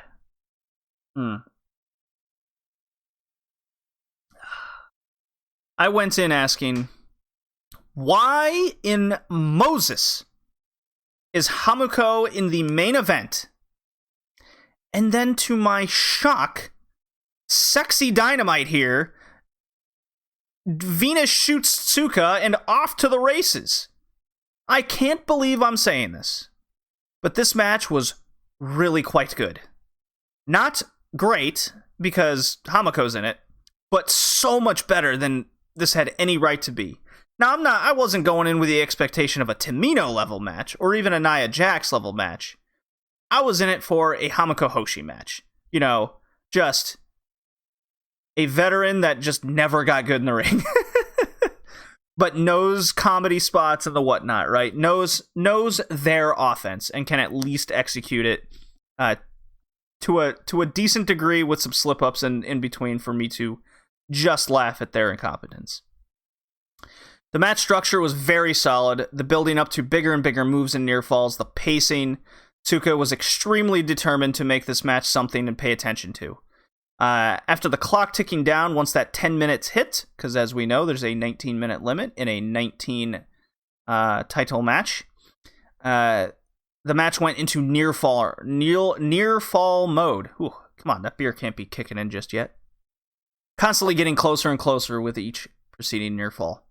There was an absolutely hilarious Hamuko moment. Oh, I was waiting for it, boys and girls. Where there was a Venus clutch near fall. She gets up and then just stares at Tsuka, just totally lost in the universe. And her decision to follow up this "what do I do next" moment, you know, a punch to the face, a big chop to the chest. Nah, she follows this up with like a "oh, you," and kind of pushes Tsuka's shoulder like two kids on a playground going, "Oh, come on." And then she goes to hit the ropes. I died laughing. From there, they finish out with 100 near falls, getting closer and closer, adding some big move kickouts. Hamako kicked out of 2 Sukadoras, which I didn't expect for 1 fucking second. I was flabbergasted. Just, oh my god, Hamako might win this match. Hamako gets the last offensive push, getting her near falls with an excellent disaster kick reversal with an elevated mid-rope release German suplex. And then it goes to the time limit draw at 19 minutes. And due to the rules of the Juku title, a draw goes to the live chat vote. I love this stipulation, I must say. It's unique. It gives the audience a reason to watch. It gives an audience investment. And in a whopping 74% win, Hamako wins the vote. I loved all this. An excellent show and one of the best empty arena shows to date. This show established 2 out of the 3 unique rules to the title, with the count out at 19, and now the vote to the live audience. All that's left is the over-the-top rope for the tournament in the semis and Fantastic. So I predict, right here now, that Suzu Suzuki will beat Akane Fujita via throwing her over the top rope. It's the only one they have left. Fantastic. All the points in the world. And then to just scream through this, 10:39 singles match. Yappy gets her first ever win, screams in excitement against Ibuki Hoshi 623. Tag team match, Risa Sera and Satsuki Totoro defeat Maya, Yukihi, and Tekla. That's an interesting team. 13 and a half minute match. Highlight here is the continuing story of the ring area opposite the hard cam has no mats. It's only concrete. So Sera and Totoro body press slam Maya over the top rope to the floor, taking her out of the match, so Tekla is isolated and eats the pin. Mochi Miyagi defeats Matsuya Uno in a 9-minute match. Newly dubbed War Crusher Mochi Miyagi. I loved it, and again, I died laughing. Miyagi continues to look amazing in her in-ring injury return. I just can't speak highly enough of Mochi Miyagi. She's reached a next level, a new level with me. I've just totally become a fan of hers. And she introduced the Style Clash of all things as a finisher of hers. Her stock rises further in the Ice Ribbon faithful, no doubt with that. And, of course, big points from me with the Styles Clash. Dangerous fucking move, because people fuck it up, not generally the person executing it. But hey, War Crusher got the Styles Clash. Main event, Fujimoto and Tsukushi, the drop kickers, taking on Suzu Suzuki and making her official in-ring debut, Nao Ishikawa. 14 minutes. Fantastical official debut for Ishikawa, I must say.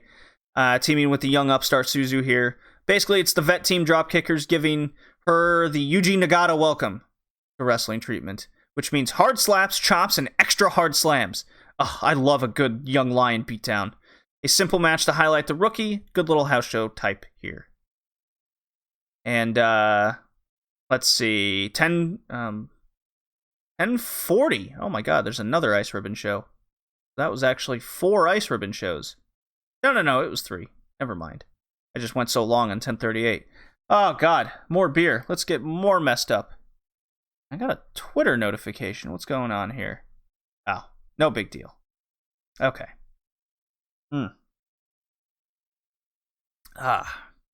So here we continue with a round in the IW Juku tournament. So far in the block, Tsukushi, Hamako, and Risa Sera are through to compete in their triple threat, while in block B, it's Maya and Totoro as we wait for the winner of Suzu and Fujita. Did not take place on this show, but we are building up at least to those events. So just to keep you informed. Match 1, Tekla and Hamiko versus Kurumi and Nao Ishikawa. 12 minutes. Not a bad little showcase here for Tekla and Nao. In time, both will get better in the ring and start to move more natural. My favorite spot was easily Kurumi doing a Dominator on Nao onto Tekla for a near fall. Tekla submits Nao for the win. Yappy versus Suzu. Big highlight here was Yappy doing an earthquake spot followed by a warrior rope shake to unbalance Suzu while she was on the top rope. I love this. More, please. Alas, Suzu makes short work of the good fight in Yappy. Snap Durban suplex to win. Kind of was hoping for a different I mean, Japan loves their German suplex. Don't get me wrong. Match 3, Tsuka versus Ibuki Hoshi. Solid quick match. I love the finish here. Set up a few near falls for Ibuki, but then Tsuka does 2 straight variations into her Venus Clutch.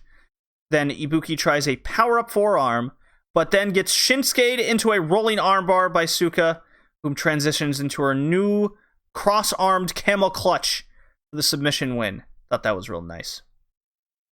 Building up Tsuka's new submission move. Gonna be interesting over the next year or two, I would expect Tsukasa and Risa Sera to retire. But who knows, maybe Fujimoto will be just one of those Joshi that just never seems to retire. The Ozakis of the world. Who knows? Maya versus Tsukushi was the major highlight here, as it was Maya and Totoro teaming up against Tsukushi and Risa Sera. So here's your big build-up match. Dysfunction among the teams with Maya, Totoro, and just everyone in general. Very much enjoyed all this, plus Maya's new attitude matches her subtle change she showed leading up to her Rebel turn. Her highlighting her major offensive moves was great here. Swanton Bomb, Tajiri Roundhouse Kick, Sit Out, Blackout Slam, and of course the Tiger Driver to finish off Tsukushi. If Maya doesn't get another title, then whomever pins her next. Because holy shit, a star would be made without question. I was almost positive that we were 21 months the last time Maya took a pinfall loss. At least in a singles match. And kind gentleman on Twitter said, yeah, she's taken 6 or 7 falls, building up whether it's an Infinity title defense or a tag title defense. She did lose a 3-way when she had the triangle title. But she's only lost in the past 21 months twice in a singles match. Twice. Once in Oz, and then once in October of 2018 to Rina Yamashita. That's crazy. Oh my god. Do I have a DDT drop made? Oh boy. Oh no. Oh! 世界一可愛いのは伊藤ちゃん本当の愛を探すんだ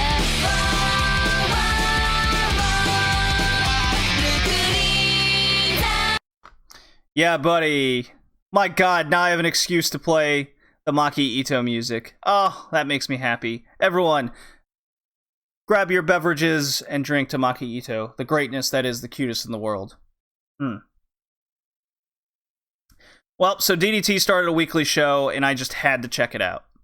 So add DDT to the Puro War now, I guess. It's just, with nothing running, I gotta do what I gotta do, and but I'm not backlogging here like I did with Big Japan. This is a weekly show starting up, so it qualifies under the normal podcast rules. So yes, May 1st, TV show, number 1. Singles match, Yoshihiko defeats Yuki Ino. 5 minutes, 42 seconds. Yes, the blow-up sex doll comes out to the Undertaker's old 90s ministry music. Wins a goofy one. I got a big fucking laugh on this one. DDT Iron Man heavy metal title match. Dansko Dino defeats Akito in 2 minutes.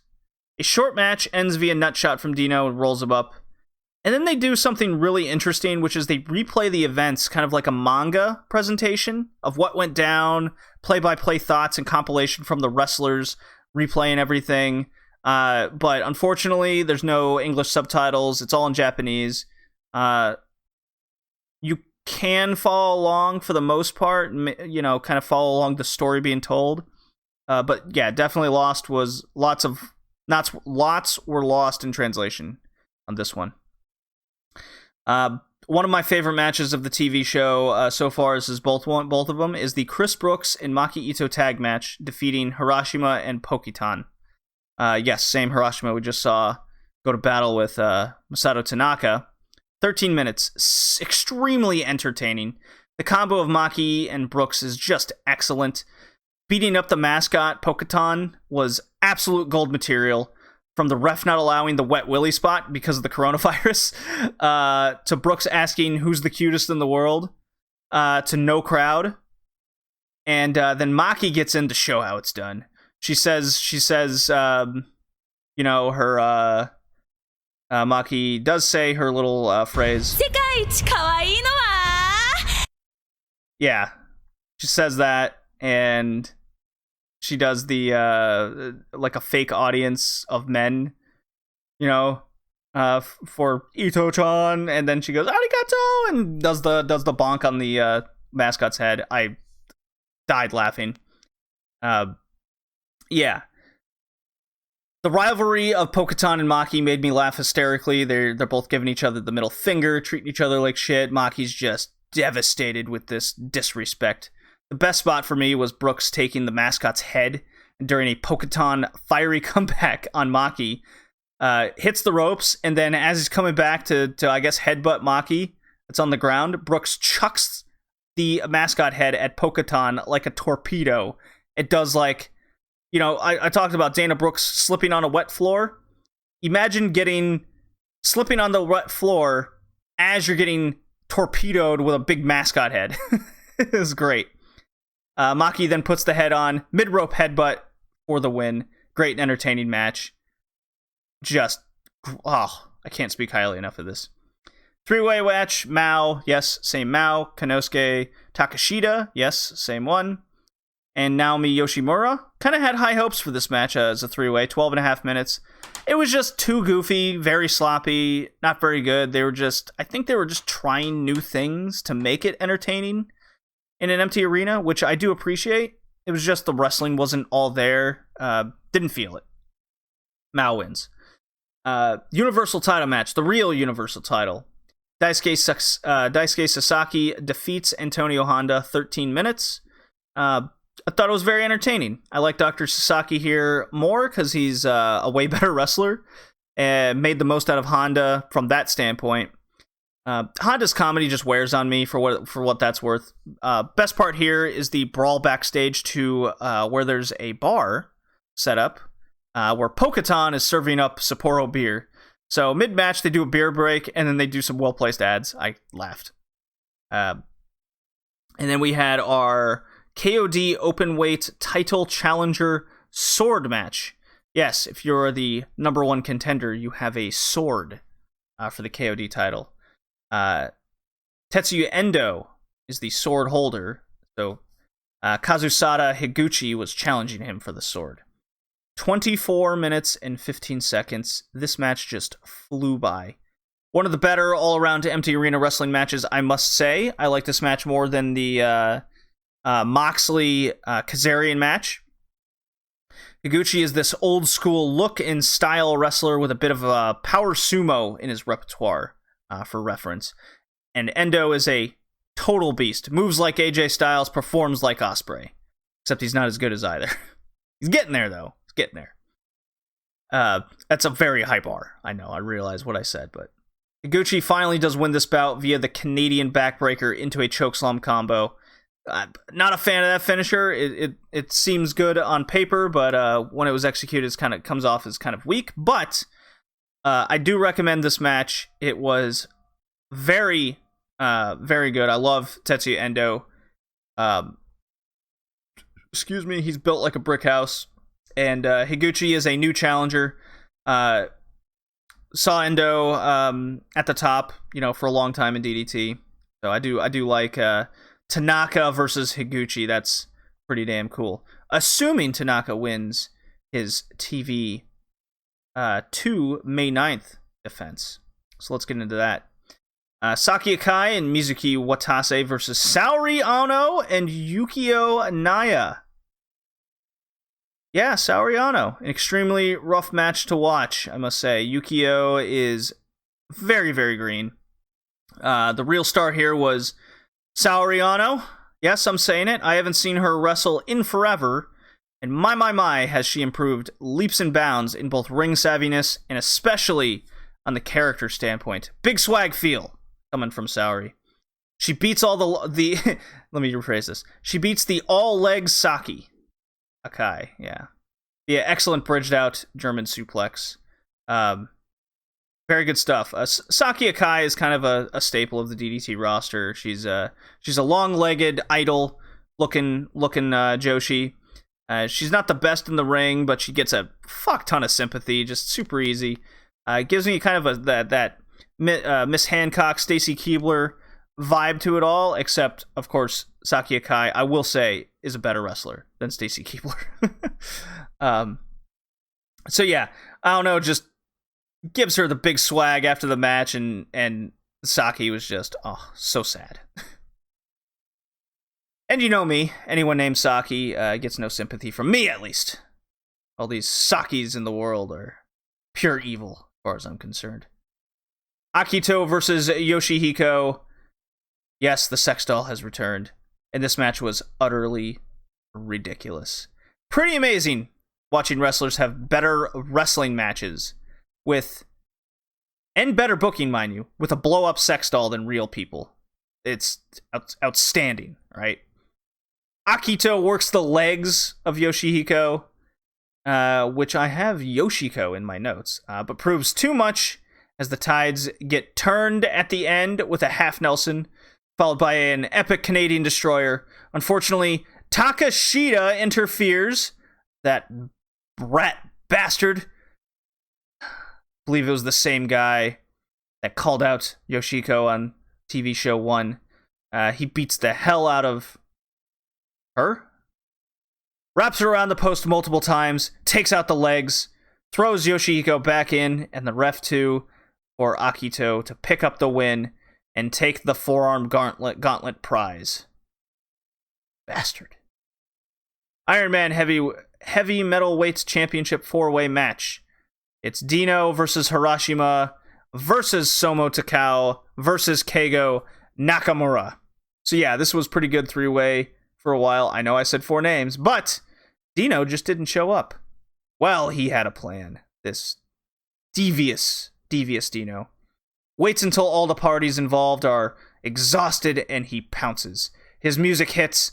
Out from under the ring he comes. He penis plexes Keigo and Harashima and underwear stuffed pile driver on Soma for the win. Oh, that sneaky no good bastard gets away with another one, boys. Konosuke Takashita versus Goto Ibashi. QT Marshall and AEW has met his competition in the fight for the most uninspiring greatest wrestler ever here, because there's Gota. The big moment here is the lights go out, and who shall appear but Yoshihiko? Yes. After a brief exchange, Yoshihiko hits a pile driver on Takashita. Goto tries to take advantage, but after a kick out and a missed moonsault, loses on an Oklahoma roll. We get Katsuda calling out Yoshihiko for next week. The plot thickens. Hope I got all the names right there. Chris Brooks versus Shunma Katsuda in a hardcore match. Yes, that same Katsuda that just called out the top draw in DDT. By all accounts, it was a garbage match. Fairly entertaining still. Lego spots, plastic tub pyramid spot, and finish via Brooks praying Mantis Bomb through a table to win. The post-match is where most interesting. Universal Champion Sasaki jumps Brooks, tries to take him out, but Mao makes the save and his mark on the title. Brooke gets up, takes down Sasaki, and says he doesn't need the help for the Universal title shot. Get to the back of the line. And then I guess the GM comes out, makes it a 4-way. Mao, Reggae, Sasaki, and Brooks. At least, I think so. This is what my interpretation was. Main event, Masato Tanaka versus Masao Sakaguchi for the KOD title. Will Tanaka survive another title defense before taking on Higuchi with the challenge sword? So much like the third Tanaka KOD match, Masao starts hot and then falls to Tanaka's legwork. And the match surprisingly goes only 13 minutes. This had that Masao always needing to either come back, overcome, or fight from underneath to make this a match because of the legwork and getting cracked by Tanaka. Every time it looked like Masao was making a fight of it, Tanaka had an answer. So, building off the Takashita match, where Takashita was trying to hang with Tanaka's badassery, Masao Sakaguchi here just could not keep up. There were a few moves of no-selling from Masao, but was always answered back rather quickly by Tanaka just cracking him with a big forearm or whatnot. So I was okay with this. This worked very much more in the context of the story being told in the ring. The match ends via the sliding D elbow. Masao kicks out at 1, but then Masao falters. So he gets to his feet, kind of collapses, and grabs the shins of Tanaka. And the ref calls for a TKO finish. I love this finish for a shorter match. It establishes Tanaka now as a huge badass. Post-match, Higuchi calls his shot with the challenge sword, so that looks to be our next title match officially. I love bookings like this. It makes you, it establishes new finishes for things going forward.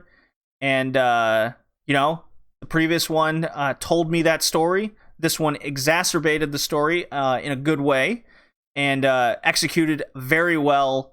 Good stuff. Gets a thumbs up from me. And now I will anticipate the forthcoming DDT TV shows. Needless to say, Ice Ribbon and DDT get their respective points, along with AEW, because WXW is not running. So let's get to the tallies, boys. That will make AEW 7, WXW 0. Indie shows are non-existent right now, so no points. Ice Ribbon gets 5 points to Stardom's 4. They officially take the lead. And DDT gets 1. So there you go. One more, and they've caught up with Big Japan Wrestling. And gonna be interesting, considering King of Gate is happening this weekend and DDT's TV show. So let's see what happens. Who impresses me more?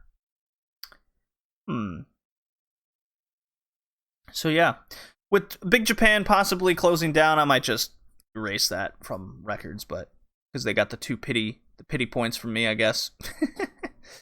Yeah, so very much DDT's very much impressed me with their TV shows, and they're more focused. It came across as, despite the comedy, made me really realize that a lot of AEW's comedy is DDT based, which again I'm very okay with. I would rather much see a relationship with AEW with either Dragon Gate or DDT rather than New Japan or All Japan, personally. Just from a different standpoint. And New Japan has the ROH thing, so that's fine. They already got their connection. So yeah, let's get into. Let me play. You know what? No Dragon Gate drop, since this is just a simple prediction. As I'm going through, I will start out with Niagara Drivers in the RedLeafRetrocast Discord. He gave me his little predictions. I did require it out of him, though. The way the King of Gate is working this year, as opposed to 4 blocks, everyone gets the block winners go into a semi-final matchup, then they meet in the final.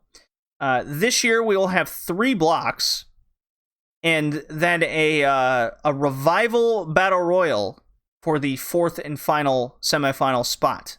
So all the losers that don't make it to the semi-final will get a second chance in this battle royal. So I like the little change up. Would I have rather watched a 3-way because it's Dragon Gate? Yeah, probably. But I'm not against this idea. Coming out of A block, I actually have Dragon Kid as Niagara Drivers. He says Benkei beats Doi in the semifinals, gets revenge. So those are his 2 picks, and then Eita will win in the finals as he gets back in, winning the Battle Royal. So that would be Benkei wins Block C for him, Doi wins Block B, and he had Yamato winning Block A. So I have Dragon Kid coming out of Block A from events. So KZ Yamato, Dragon Kid Santa Maria, and I have KZ Dragon Kid, and being the fact that KZ has already had his title opportunity against Naruki Doi, I have Dragon Kid winning that block.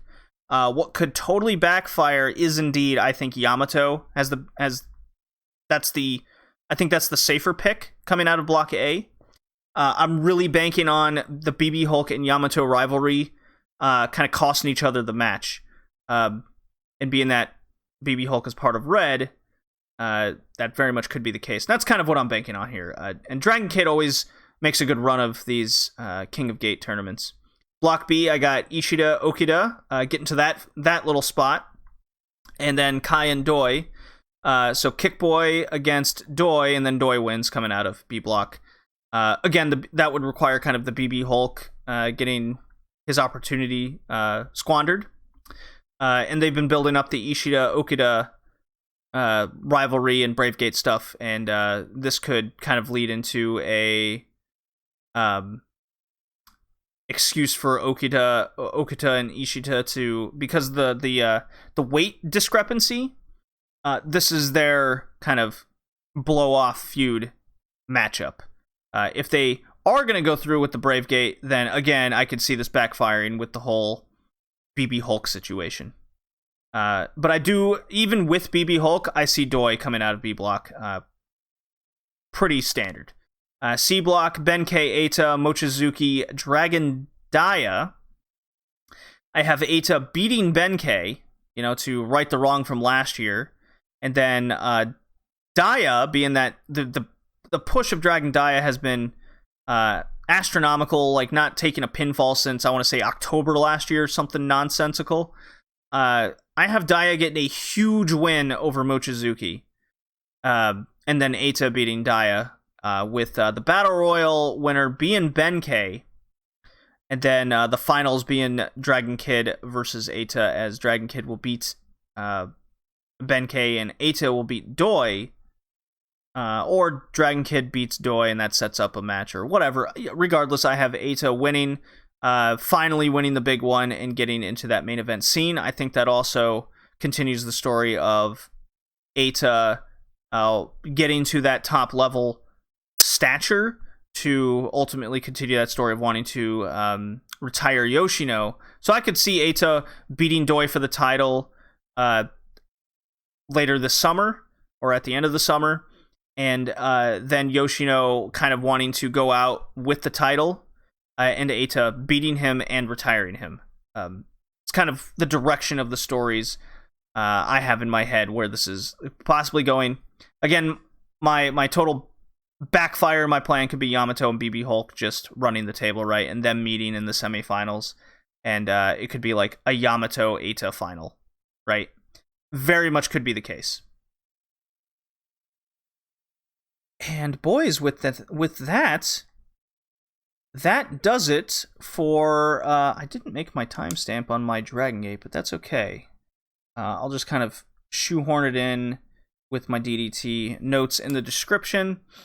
I'll transition into the retro stuff. I did a separate recording session for that. Hope you guys enjoy, and when I come back, I'll do the wrestler rankings and close out the show.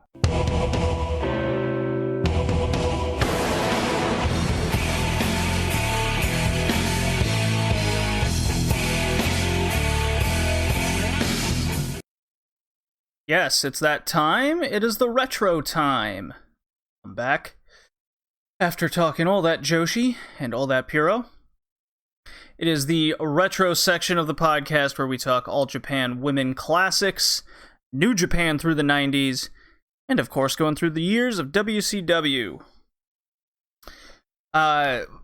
Before I get into the All Japan Women, I noticed that in the previous episode, I had skipped episode 18 and went straight on to 19. So, luckily for this episode, I caught that And we're doing a twofer here. We're doing episode 18 and 20 here on episode 57. So yes, this is All Japan Women Classics from, I got this from Puroresu Dream and Samurai TV. This is where they aired.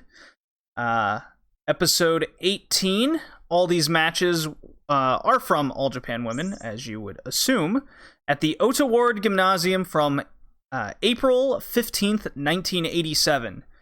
So when I include episode 20 here, we will have gone through half of 1987, which is pretty cool because I was actually looking back to see like what year we started and everything, and we started in the 1982, 1983 years, and that means we're really getting close to the boom period of the 90s.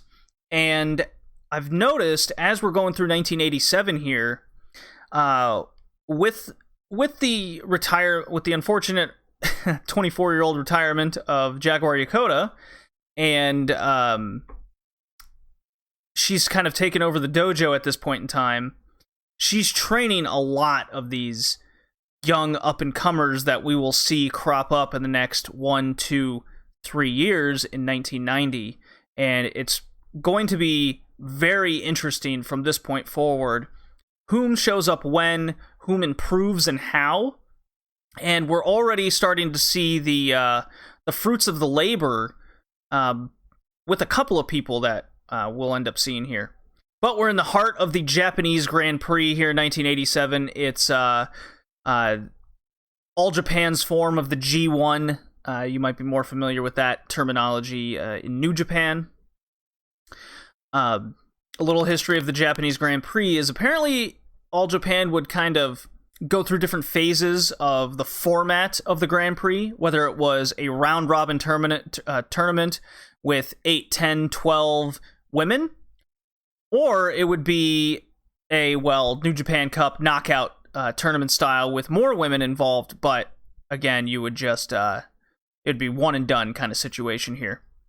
But we're in the heart of this. This is the, again, April 15th, 1987 show. I believe episode 19, we were in May 1987. So yes, the first match is Kyoko Asao versus Mika Suzuki.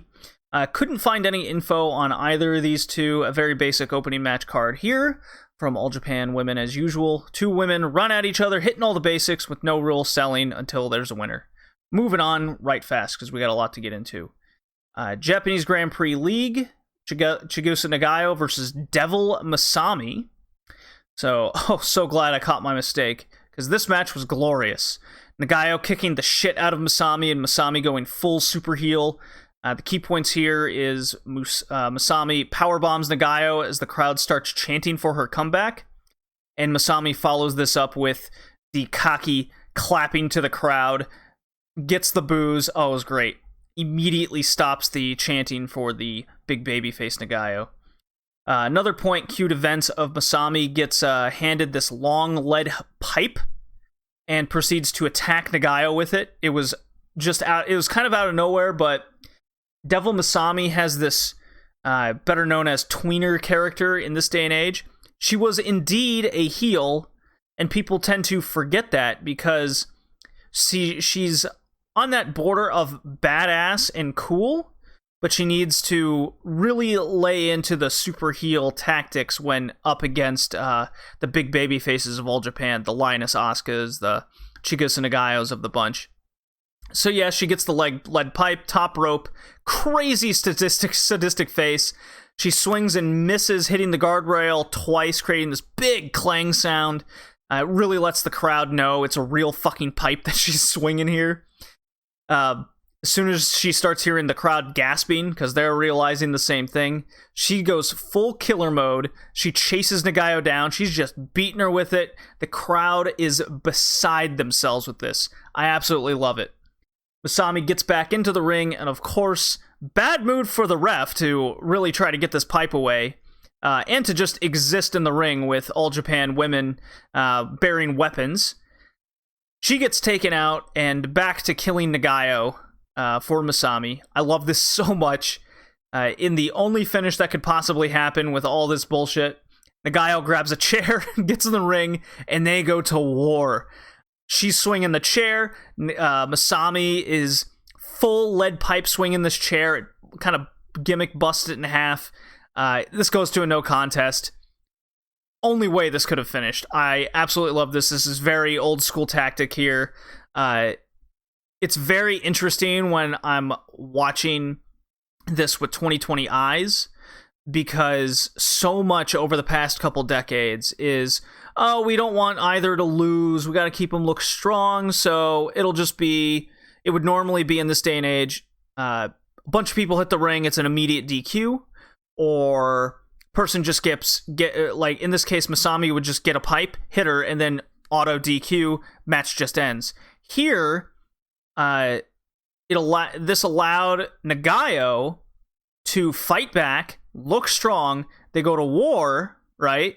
Neither backs down from a fight, and therefore they both look great, and the crowd is left only wanting more rather than the life sucked out of them. So this was really cool. I've noticed this with a lot of the going back old school ways, at least in the Japan Retro Watch. And in the Nitro era, it was very much what I just spoke about. 3WA tag title match here. Yumiko Hota and Hisako Uno versus the Glamour Girls. No surprise here is the Glamour Girls, the big bad gaijins, beat the living hell out of the young lionesses here. Hota, for those that don't know, I covered her in the last episode or two, where she's been tagging with the later known Akira Hokuto, and Hota is this kind of shoot fighter, former martial artist, competes in MMA kind of deal, really just waiting for her to bust out of her shell, because these two are a big part of All Japan's future. So Hota tries a small comeback, but she proves how unathletic she is by braining herself on the mat, attempting a running somersault. I absolutely died laughing.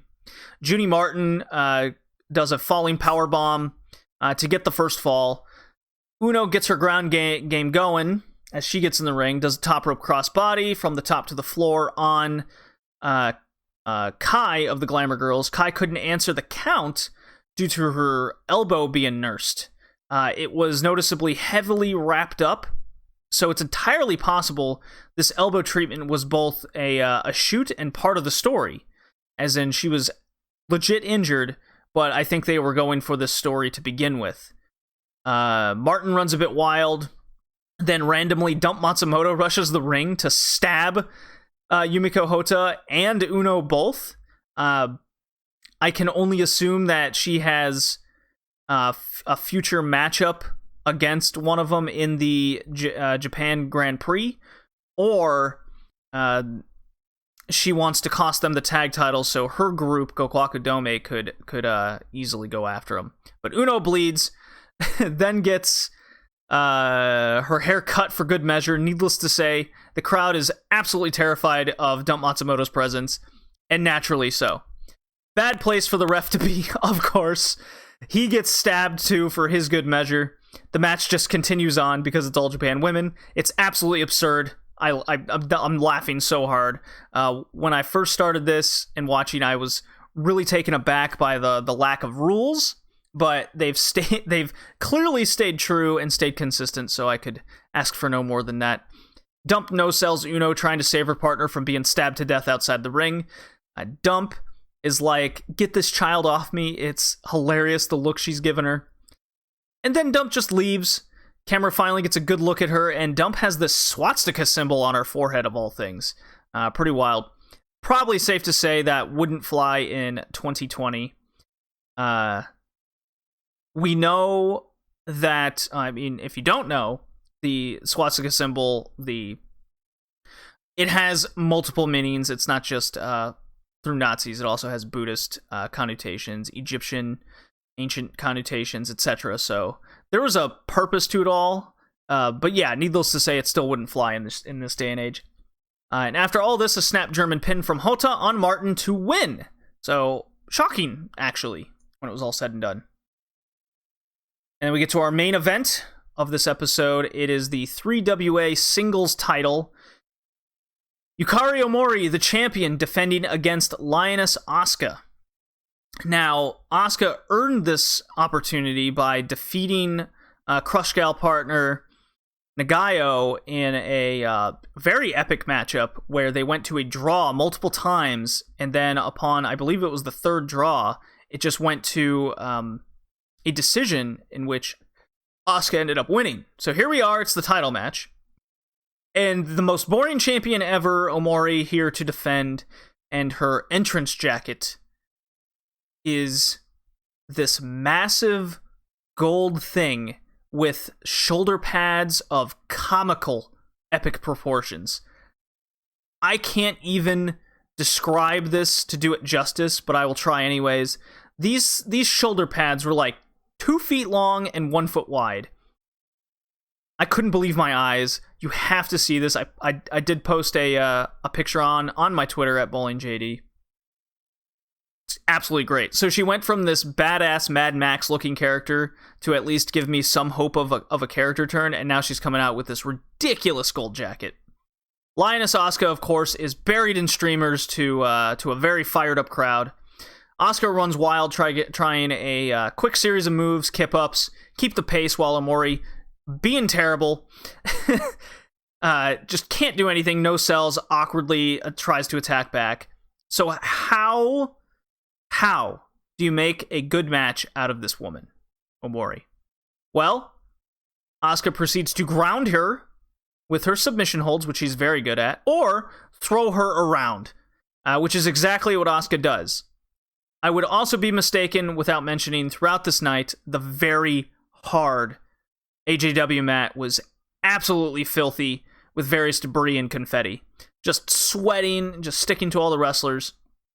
But unfortunately, at some point, Omori must be in control, because she is the champion after all, and this was painfully boring. A horrid ground game, 2 power moves. Her first one was this top rope Samoan drops of sorts, and the other was a wheelbarrow slam from the powerbomb position. More time passes, there's a slam, a splash, a top rope Vader bomb of all things, so that actually was kind of got me to raise my eyebrow. In a way, this was also pretty comical because Omori is so uncoordinated at just about everything she does in this ring. She proceeds to do this awkward chop to the throat, and almost slipping on a falling elbow drop of all things. The list goes on. It's like a modern-day Hamako Hoshi. Ice Ribbon, Joshi wrestler. But then Omori busts out moves she has no business doing, like a reverse catch pile driver, totally dropping Asuka neck first onto the mat. It just, it looked horrible. And that's how she retains the title. Not a good match. Extremely anticlimactic ending. I have zero clue to why this woman is champion. I mean, I got the build. You wanted to build her up. She got the title. She beat Devil Masami for this thing. With all the women in this promotion right now and all the ones on the rise, I just don't see why Yukari Omori, of all people, is your big drawing champion. Now, you could argue that Nagayo, Asuka, Dump Matsumoto, they don't need the title to be big draw and deals, because they just have their own feuds going on and being booked strongly. But if you got main events on the line here, I just could not imagine being in the 80s and watching this woman perform when you're just like, oh, one of my favorites is now going to lose to this. I mean, I could go on and on. So I can't wait till she loses this fucking title. Episode 20, again, all matches from June 1987. The Japan Grand Prix 1987 League continues. We got Dump Matsumoto taking on Gokaku Dome stablemate Condor Saito. Haven't seen a lot of Condor Saito on this All Japan Classic watch, especially being that Condor Saito has been part of the group since 1983 or something or another. This took place in the Okinawa Prefectural Onoyama Park Gymnasium. This June 13th, 1987. And, poor Kondo. Oh, this poor woman. This was a mugging. I think Condor owed Dump Matsumoto money or a fee for being in the stable. Dump just destroyed her. fork stabbing to the head, busting her open, parading her beatdown around the ring. Condor does eventually get a little help from other stable members of all things, because, well, she was dying out there. She does end up hitting Dump over the head hard way with the corner of a steel can, Aja Kong style. You might be more familiar with it. Dump seems actually very loopy for a few minutes. She gets cracked open the front of the head hard way, and then also in the back of the head, which is a real bad place to get cracked. She does regain some sort of composure because the match really slows down. She loses her balance, whether that's really good selling or whatnot. If it was selling, I definitely fell for it. If she was legit concussed, I would have also believed it. Because she definitely looked worried from the back of the head shot specifically. But yes, Dump beats the hell out of everybody to kind of get her heat back.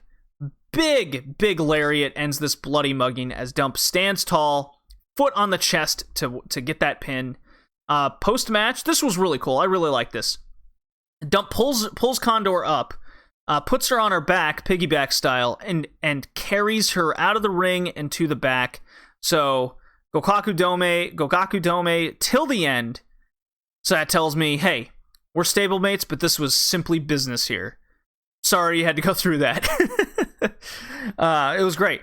It really puts forth who's the boss in charge, and doesn't mind that her stablemates put up a good fight. So that was awesome. We continue with another JGP league match. It's Asuka versus Nagayo. I believe this is their third or fourth encounter. I'm losing track here. Same place, same location, same time. This match was way different from their previous one. They do still go full gear with dives and drop kicks to the top rope kind of deal.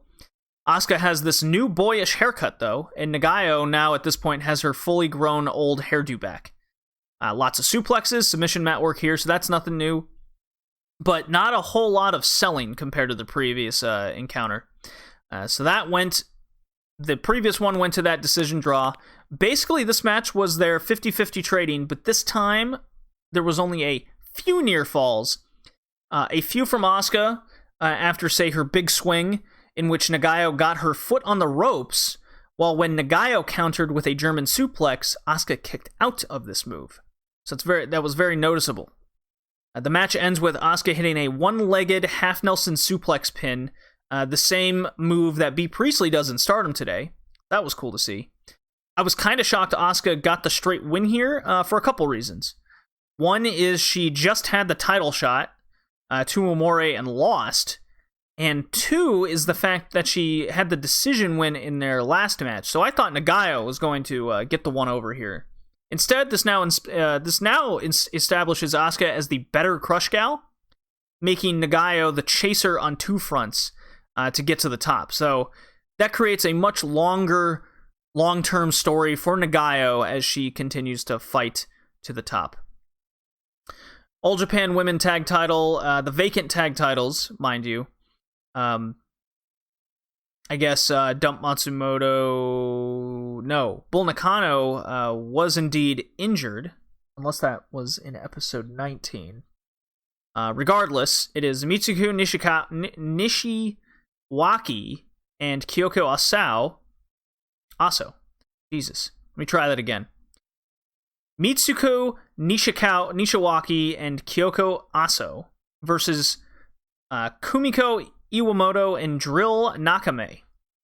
This took place from Korakuen Hall, June 28th, 1987. Not much to this one, unfortunately. Your simple back and forth with younger Gokaku Dome team winning. Dump embraces her young pupil stablemates post-match. We got a Kanako Nagatomo retirement match. Kanako versus Mika Komatsu. Same time, same place as the tag title match before it. Simple basic match highlight, basic moves. Kanako retired facing her former tag partner in a draw. Nice emotional speech afterwards. It's about what you would expect from a retirement. Definitely not as good and epic as the Jaguar Yokota match.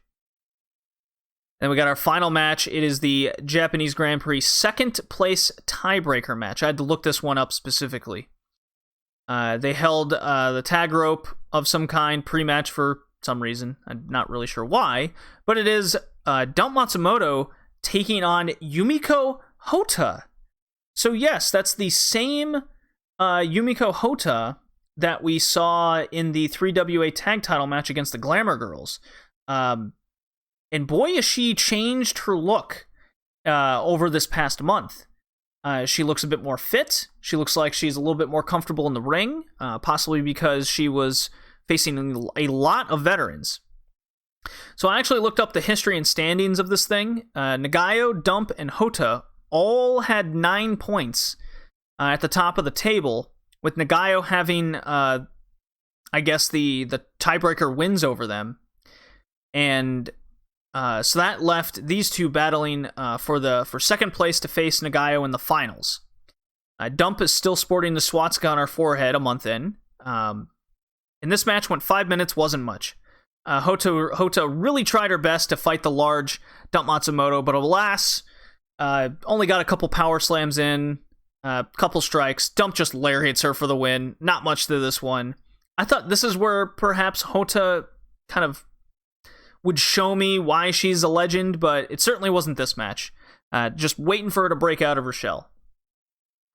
And that was the double down of the All Japan Women Classics. Very interesting to start seeing Uno develop. Hota's definitely developing much faster than I thought. I'm like waiting for Hokuto to show up, but she's still a tiny woman at this point in time. Dump Matsumoto seems to be mentoring a bunch of members inside the group. Bull Nakano, Condor Saito looks like she's coming to the end of her time sooner rather than later, especially since she's been going since '83 at this point. And we got some. We haven't seen the legends of the '90s besides a young Hokuto and just kind of be in some matches, and Aja Kong just have her debut match. So with that, let's move on to the 90s, shall we? Next drop.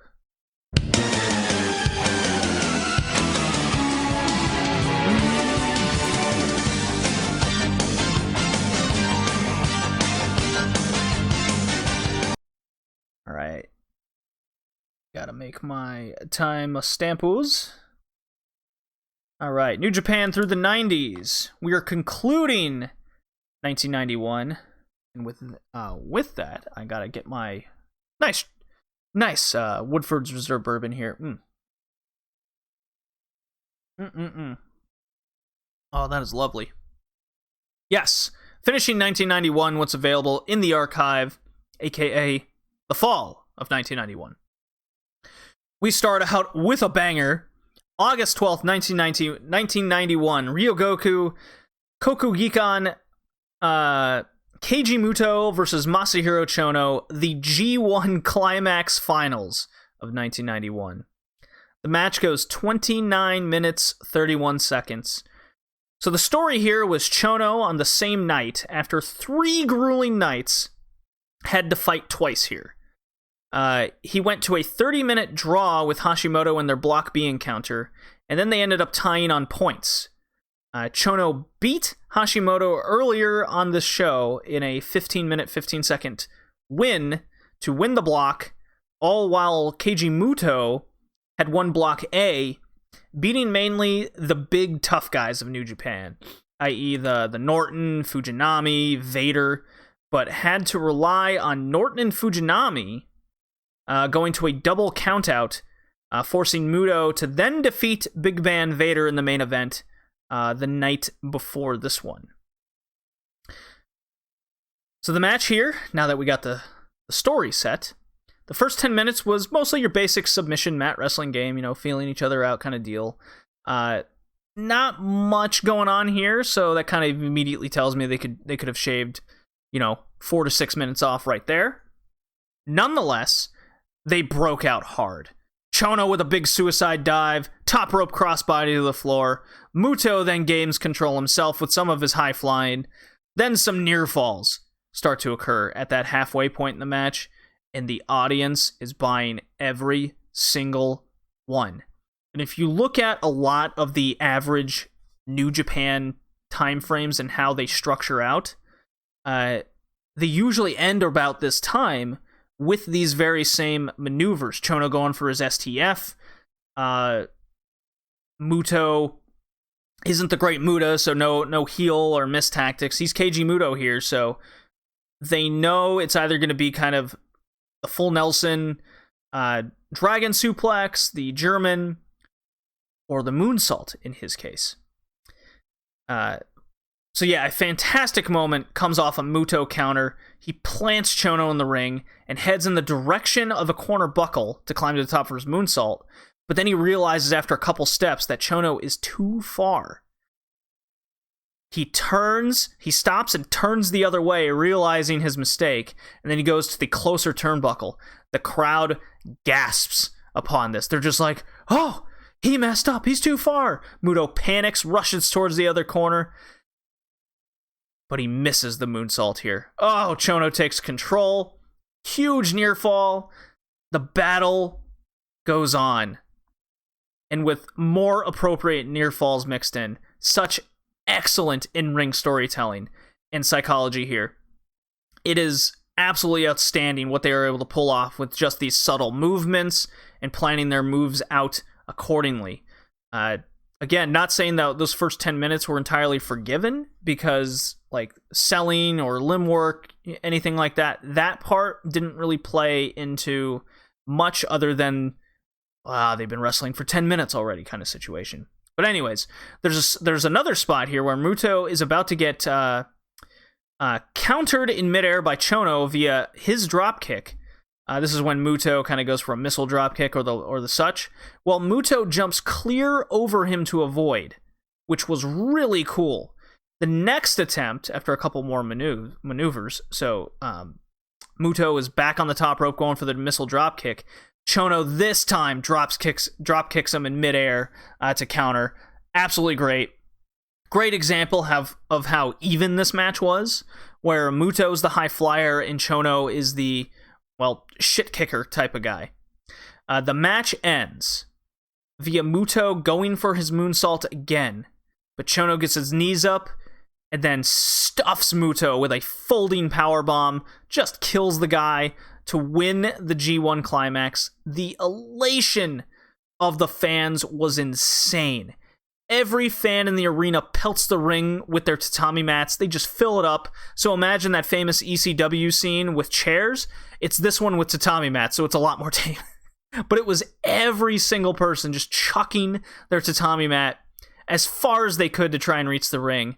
It was an amazing sight. Streamers fly. Upon receiving the 5 million yen check and trophy, Muto, Hashimoto, and Chono all stand together in the ring. Chono with the mic in hands, cutting his promo. This now embarks the Three Musketeers and the new generation for New Japan Pro Wrestling. This was absolutely incredible. I love this match. I really wish New Japan had more of the G1 Climax 1991 in their archives, but at the very least they have this finals. Made me so happy to see this. This totally lives up to the test of time. It's a 4.5, 4.75 star match easily. I adored this. I think it was better than Ric Flair Steamboat, for example, just on a one-match basis. I can't speak highly enough of this match. This was great. Unfortunately, nothing else finished out, reaching those heights. September 23rd, Yokohama Arena, 1991. Black Cat and Shiro Koshinaka teaming with Osamu Kido and Kengo Kimura to take on the Foreign Legion, aka Brad Armstrong, Great Kokina, Pegasus Kid, aka Chris Benoit, and the Wild Samoan. Match goes 11:41. The curly hair was strong in this match, especially Brad Armstrong's just butt-ugly curly hair mullet. Not much else to say here. Very basic in and outs until the last 20 seconds. Foreign Legion all hit the ring. Wild Samoan gets his splash for the win. Yeah.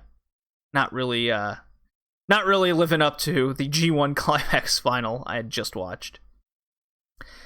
This followed by same show, September 23rd, Yokohama Arena, Vader versus Scott Norton, the rematch from May and their G1 Climax meeting. I'm sure they probably met a time or two before this as well. This was a singles match battle to simply see who was the better wrestler. They certainly had a wrestling match. Lots of strength suplex spots, stiff clothesline splashes. Who could outpower the other with their moves to put the guy down? A very, very simple story at its best. There was an armbar spot from Vader early on that was quite unexpected. The hotspot battle does end with a Norton power slam on Vader, countered from, well, a pumping bomber type clothesline from Vader. Just enough to keep Vader down for the 3 count. A simple match, quite enjoyable. Not the roaring that, say, Bigelow and Norton did. Not the blood battle that Vader and Norton had beforehand. But these two were out to prove who was the better man. And on this night, it was indeed Scott Norton. Vader is really kind of passing the torch to the next strong big gaijin of the group. Same show. Hashimoto taking on Tony Halm in a wrestling versus boxing mixed martial arts encounter. Yep, one of these again. Halm, the big thick boxer with the Guile hair, crew cut from Street Fighter. Shinya, judo versus boxer in rounds, basically the same as the others.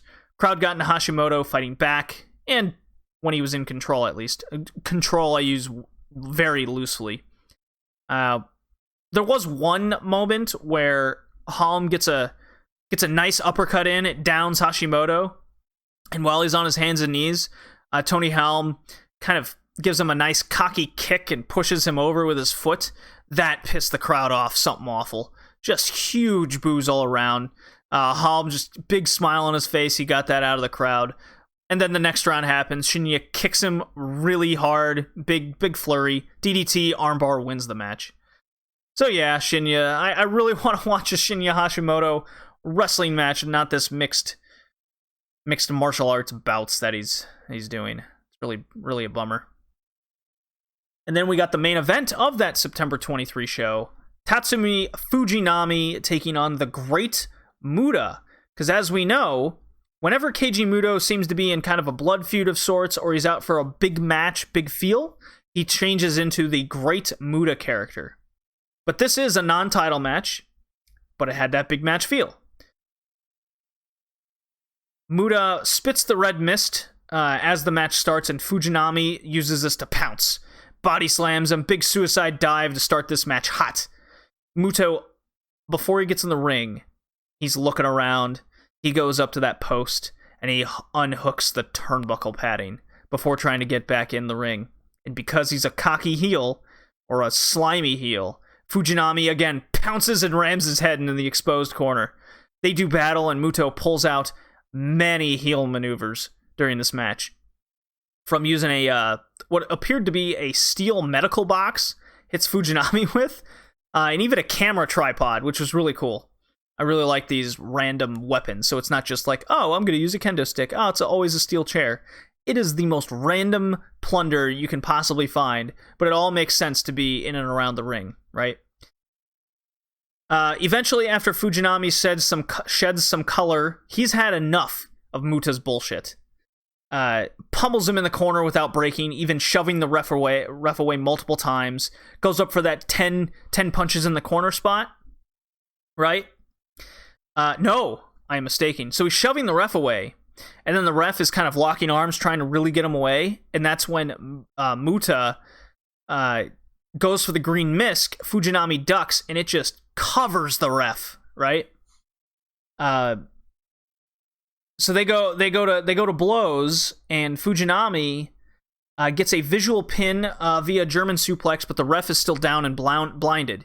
Then he goes for the 10 punches in the corner, and that's when low blow by Muta gets a like a steel water bottle canister that's being used to wash the ref's eyes out, cracks Fujinami over the head, wakes the ref up, hits his moonsault to win the match. So yes, the Great Muta beats the champion Tatsumi Fujinami of the time.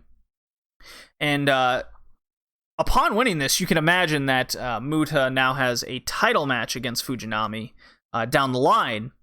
I very much enjoyed this. I love the Muta characters, especially Muto is now lined up for said title match.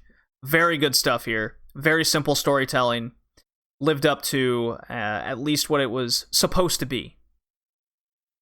And then we end this New Japan 1991 watch in December 18th, 1991 at Ganryojima Island, I guess. It's Hiroshi Hase versus Tiger Jeet Singh. So you know it's a death match of sorts. It's going to have gimmicks galore. And boy, was I in for a weird one. So, this is ridiculous. The camera showing a fishing boat approaching the island, and there's Hase arriving via this fishing boat. He's surrounded by cameramen and a posse of sorts on this boat. Then he walks around, and it's kind of, he's looking around, he doesn't know what's going on, and the camera cuts to another boat arriving in the distance, and it's Tiger Jeet Singh on it with a fencing sword in hand, and like one guy. It's very, very weird. Can't say I was expecting a cinematic battle on Fight Island for this 1991 encounter. Nonetheless, the camera cuts to Hase in a random ring, now on Fight Island here, and he's unhooking the top rope from any places it kind of gingerly to the side, and he's beckoning at Singh. Singh is babbling away. He's got his fencing sword. And then it cuts back, and there's now a tent on fire. Like, it's their tent that they were going to change into their gear upon arriving at the island. And then Singh emerges from the, like, it cuts to ringside, and he has his fencing sword now on fire. And then he puts it down before he gets in the ring. Singh's psyching himself up, he's warming up, he's praying to his gods. I have no idea what's happening, I'm so confused. He gets in the ring, no sword. I'm more confused. Anyways, I'm thinking like, oh, they're gonna bust each other open. There's gonna be spikes dumped Matsumoto style. No, they have a wrestling match for 10 minutes or so. It's incredibly boring. There's no crowd. There's just the cameramen and like a couple police officers. It's very strange. There's no one chanting. It's like an empty arena match, but it's outside on an island. So you see water and a skyline and a bridge of sorts in the background of the ring. It's very strange.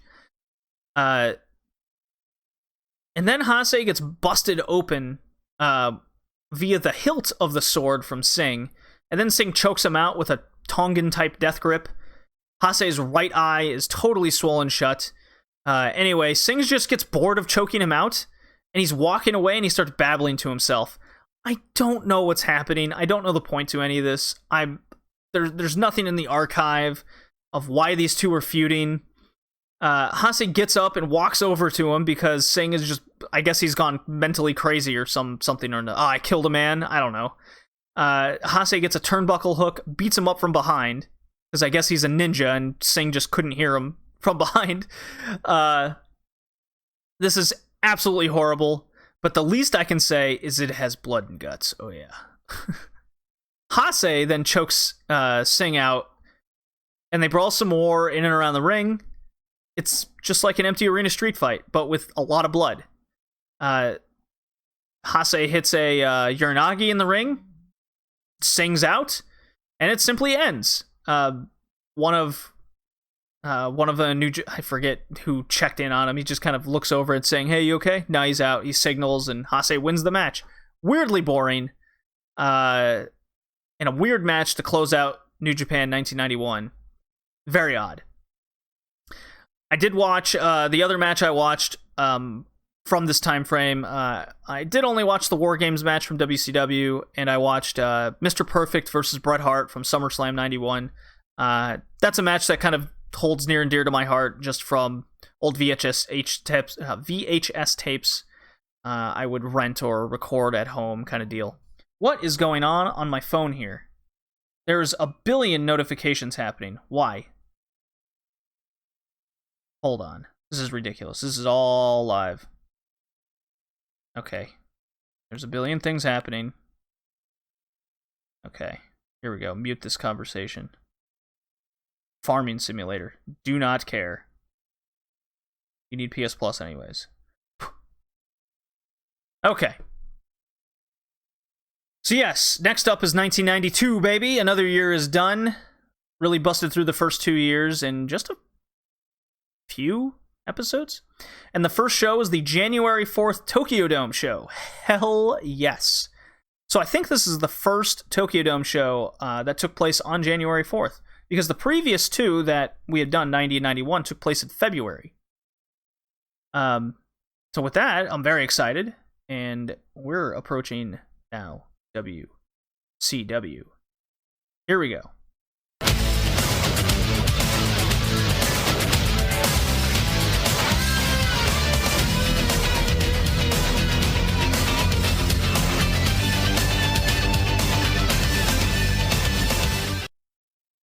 Alrighty.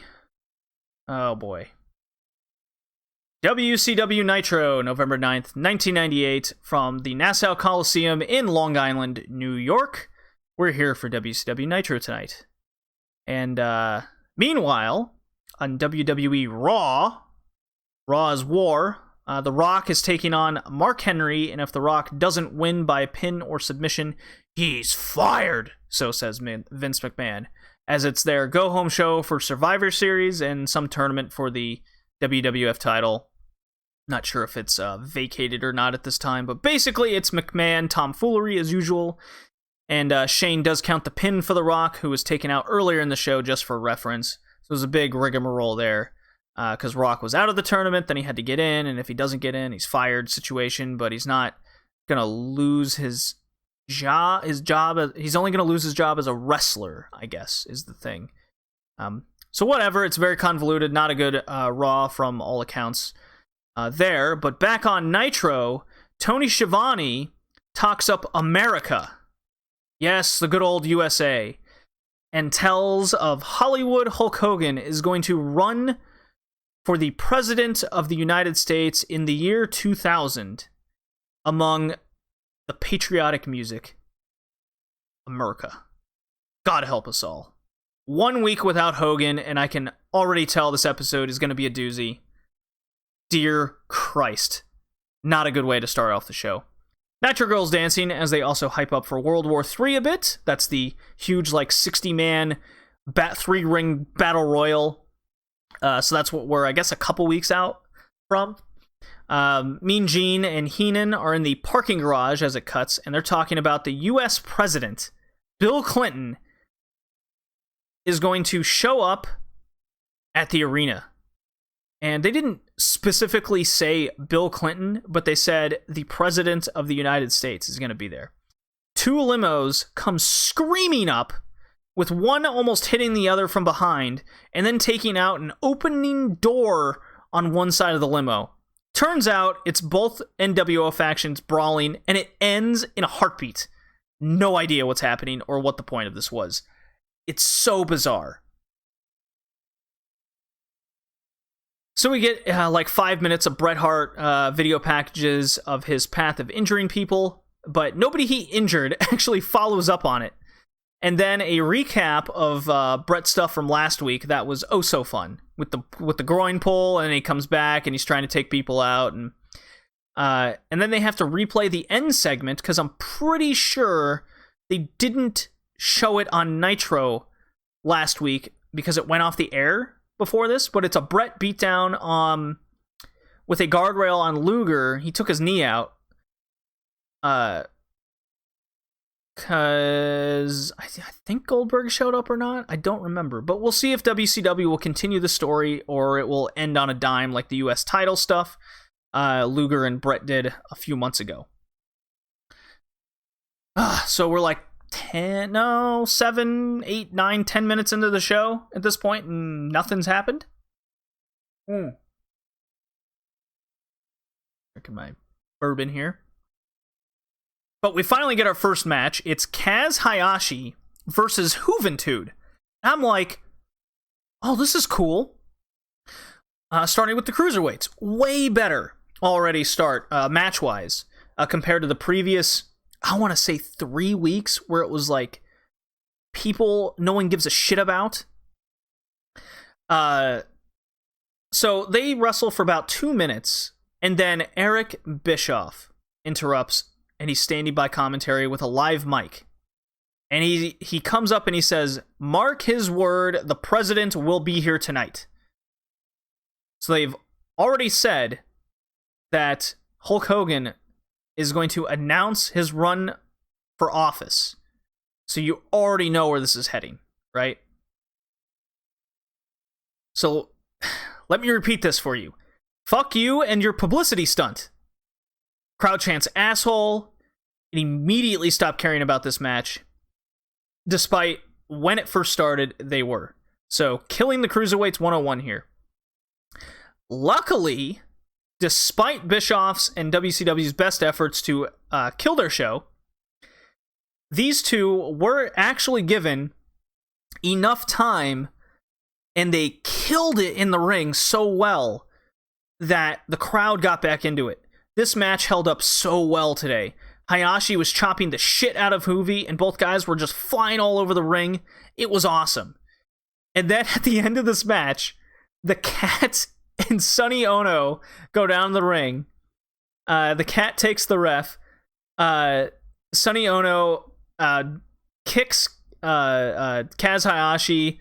Hoovy gets the roll-up victory. So the story here is Sonny Ono keeps bothering Kaz Hayashi and the whole story of the Cat and whatnot. I'm really getting a kick out of the Cat character. I love Sonny Ono being the shit heel going against Kaz Hayashi. I like the story. It served a purpose. It's bullshit in the ring, but the match was so good. I loved it. The Bischoff thing had no business happening at all. Nitro Girls danced some more for their second time tonight in a 20-minute span, so hooray. They recap and replay that stupid backstage segment of Hall and Nash where Nash goes through the wall and disappears from 2 weeks ago. It's also where you can barely hear a word they say. They're mumbling and whatnot away from the mic. It's horrid. And then we get our second match. It's Alex Wright versus super jobber Barry Horowitz. Love this guy. Wright tells the ring announcer to inform the crowd to stay quiet so he can concentrate on beating Barry Horowitz. I loved it. He says exactly this, and the crowd immediately hates Alex Wright with all their being. So I got a big kick out of that. They're chanting asshole, and the match wasn't too bad. Commentary gives mention of this random suit wired up that walks in front of the camera. So they're, again, interrupting a match to hype up this presidential thing that's happening. And then this fucking company. The Wolfpack howl hits, but not the music. So then they give it a second try. And then that time it works. Nash, Conan, Luger all walk to the ring. Nash just looks absolutely furious.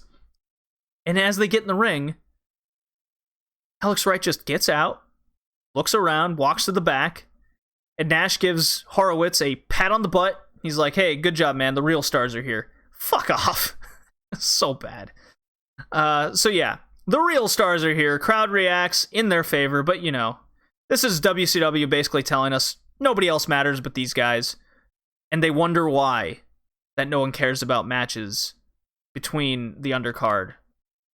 It's because of shit like this. So yes, they're here to all cut their little individual promos. Nash and company do their shtick. Nash cuts a boring fucking promo. You know, I remember as a kid, Nash being better on the mic, or at least interesting, but this guy is horrid. Kevin Nash is so boring. He always tries to cut this like terrible fucking joke or put this catchphrase over that doesn't work. It never works. So he calls out the black and white. Nash wants Hall again. Luger wants Brett. No surprise, at least that makes sense. I have my doubts if any of this is going to happen. And then at the end, Nash says, "What do you want, estrogen boy?" And then it cuts to Bischoff coming out. I'm like, that was a weird line. Bischoff says, "You'll get the black and white tonight," etc., etc. And then Nash calls him Princess and Estrogen Boy again. And I'm just I got squints in my eyes just going, what? Nash is not funny. He's like that jock in high school that thinks he's funny, but he's actually painfully uncool. So, anyways. Match 3. Lodi's out with a sign. Only thing worse than the Rangers, the Islanders. I laughed. And Lodi is up against IWGP champion Scott Norton with Vincent. Oh no. Poor Lodi. Chop. Shoulder block from hell. Shoulder powerbomb. Rest in peace, Lodi, you poor bastard. Oh my god. It's just a thought on that mat.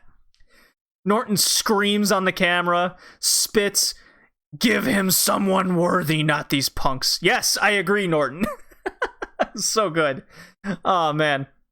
Needless to say, when you show a guy killing somebody, the crowd loves it. And Scott Norton is an expert at murdering somebody. Oh, it is great. Oh, thank you, Scott Norton. You make my Nitro rewatches so worth it. You know, this Scott Norton guy, very underrated. It's almost like IWGP champion is worth something. Man, oh man. I can't wait till I get to that 90s run of Scott Norton as champion in New Japan. Oh, dear God. You know what? I gotta take a little sip of bourbon to my man Scott Norton. I have noticed that going through this podcast journey, that guys like Norton and Vader and company, I love these guys. Oh, so forgotten is the nostalgia on this. Shivani in the ring calls out the now One Warrior Nation member, the Disciple. You know, the guy that left Hogan and had a couple bad squash matches and then disappeared from the storyline. Seemed kind of important. And now with the Warrior gone from WCW, what are they going to do with this guy? So, Disciple cuts a promo. He says he's his own man. And immediately, Horace, Stevie Ray, and Vincent come out. What a winning trio this is. They cut a promo, stealing various legend catchphrases. But it weirdly wasn't a bad promo. It was just not very good. Unfortunately, it leads to Horace and the Disciple fighting. And I guess could be a program. So let me get this straight. You have Stevie Ray, Vincent, and Horace in the ring to fight Brutus the Barber Beefcake. And they went with Horace. Okay, sure. God help us all. And yes, Disciple gets jumped and beaten down, and to my utter shock, the Warrior makes the save running wild. What? I thought he was gone after Halloween Havoc, and he's made 2 Nitro appearances since. Oh, the crowd doesn't react very much to it at all, but yet another week the Warrior showed up. I'm like, cool, I guess. Man, imagine if the Disciple and the Warrior actually had a... Anyways, why do I even care?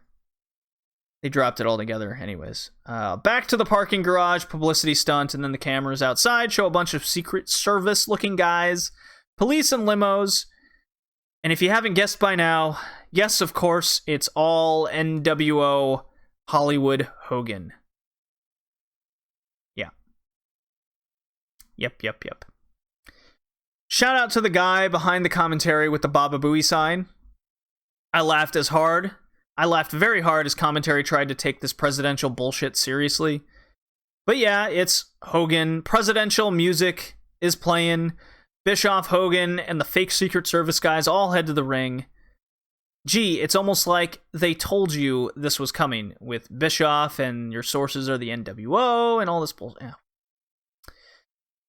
So Hogan has the black and white feather satches with goofy fucking John Lennon glasses on and a Yankees toque on, of all things. He looks ridiculous. A good kind of ridiculous, though. A giant American flag drops from the ceiling during the entrance, and a crazy amount of balloons and confetti drop as well. It sure is quite the spectacle, I will admit. But we know what this is really about, so fuck this.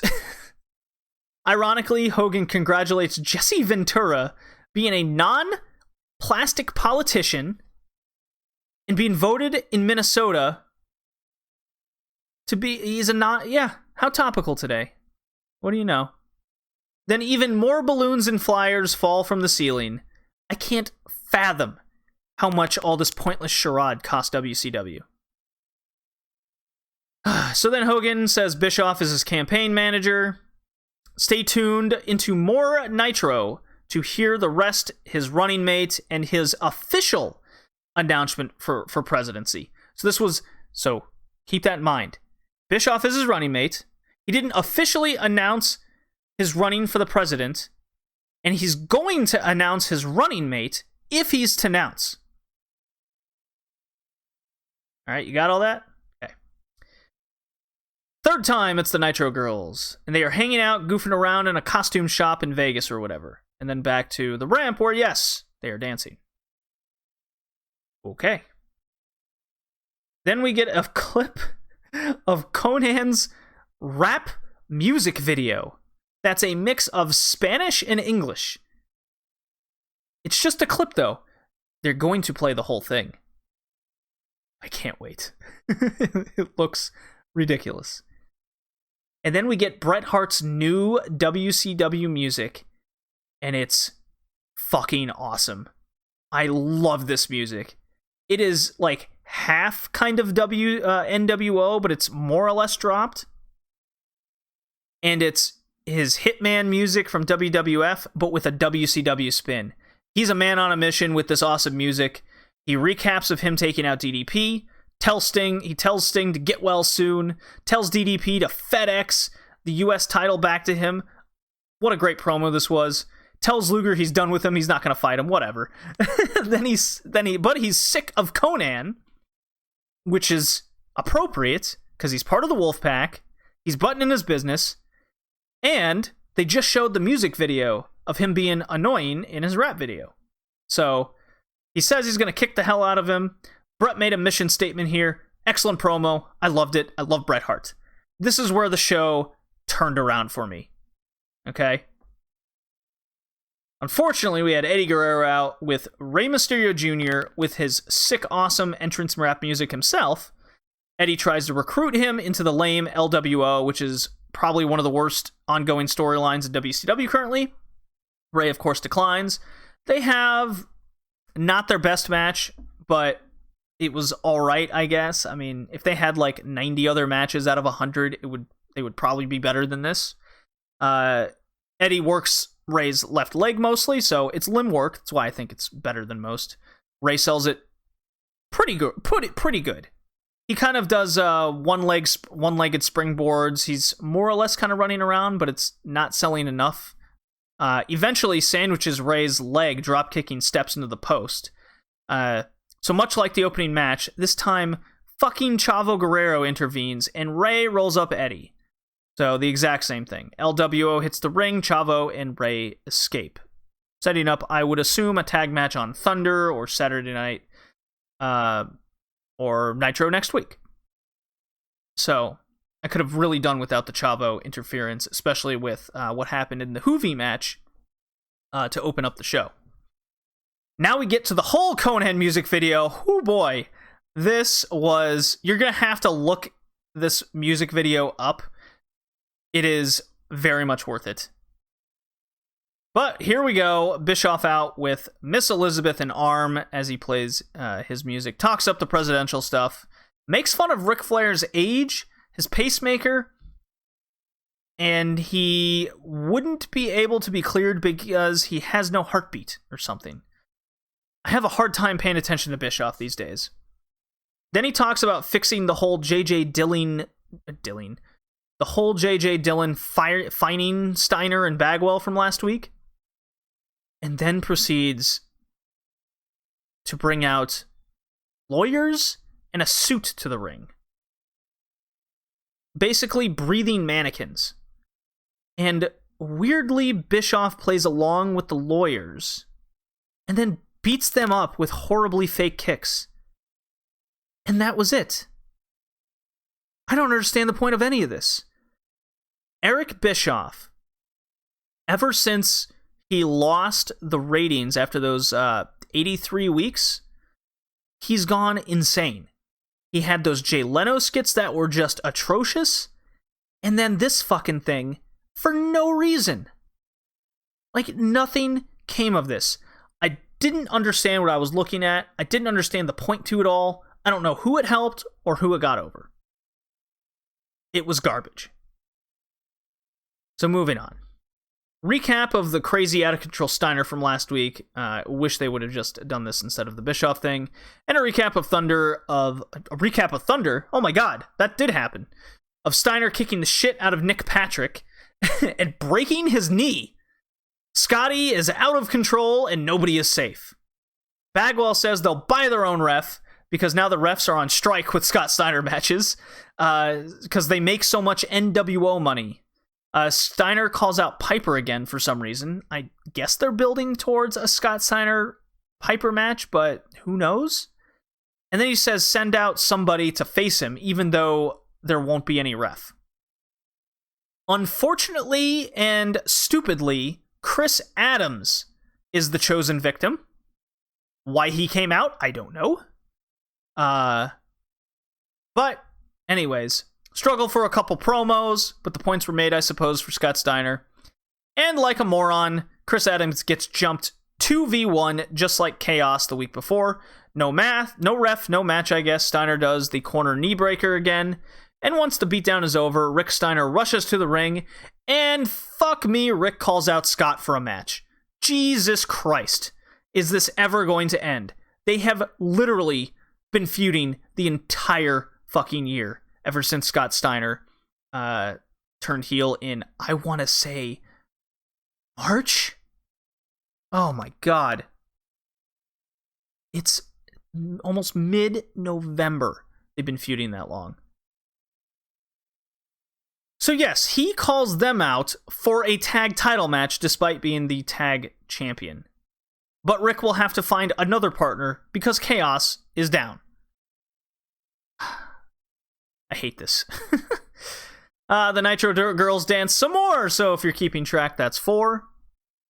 And then a weirdly great late 80s low-quality video package plays. And it's of Lex Luger with pseudo-porn movie theater narrator stuff going on. I quote, Lex Luger is the most well-conditioned athlete, and a body chiseled out of granite, and his mind of a scholar. I would have written down the rest, but I had already died laughing. I adored this package. I need one of every single wrestler as we approach World War III, because that's what this was. It was a World War III hype package to build up Lex Luger as a potential winner. Oh my god, I need more of it so bad.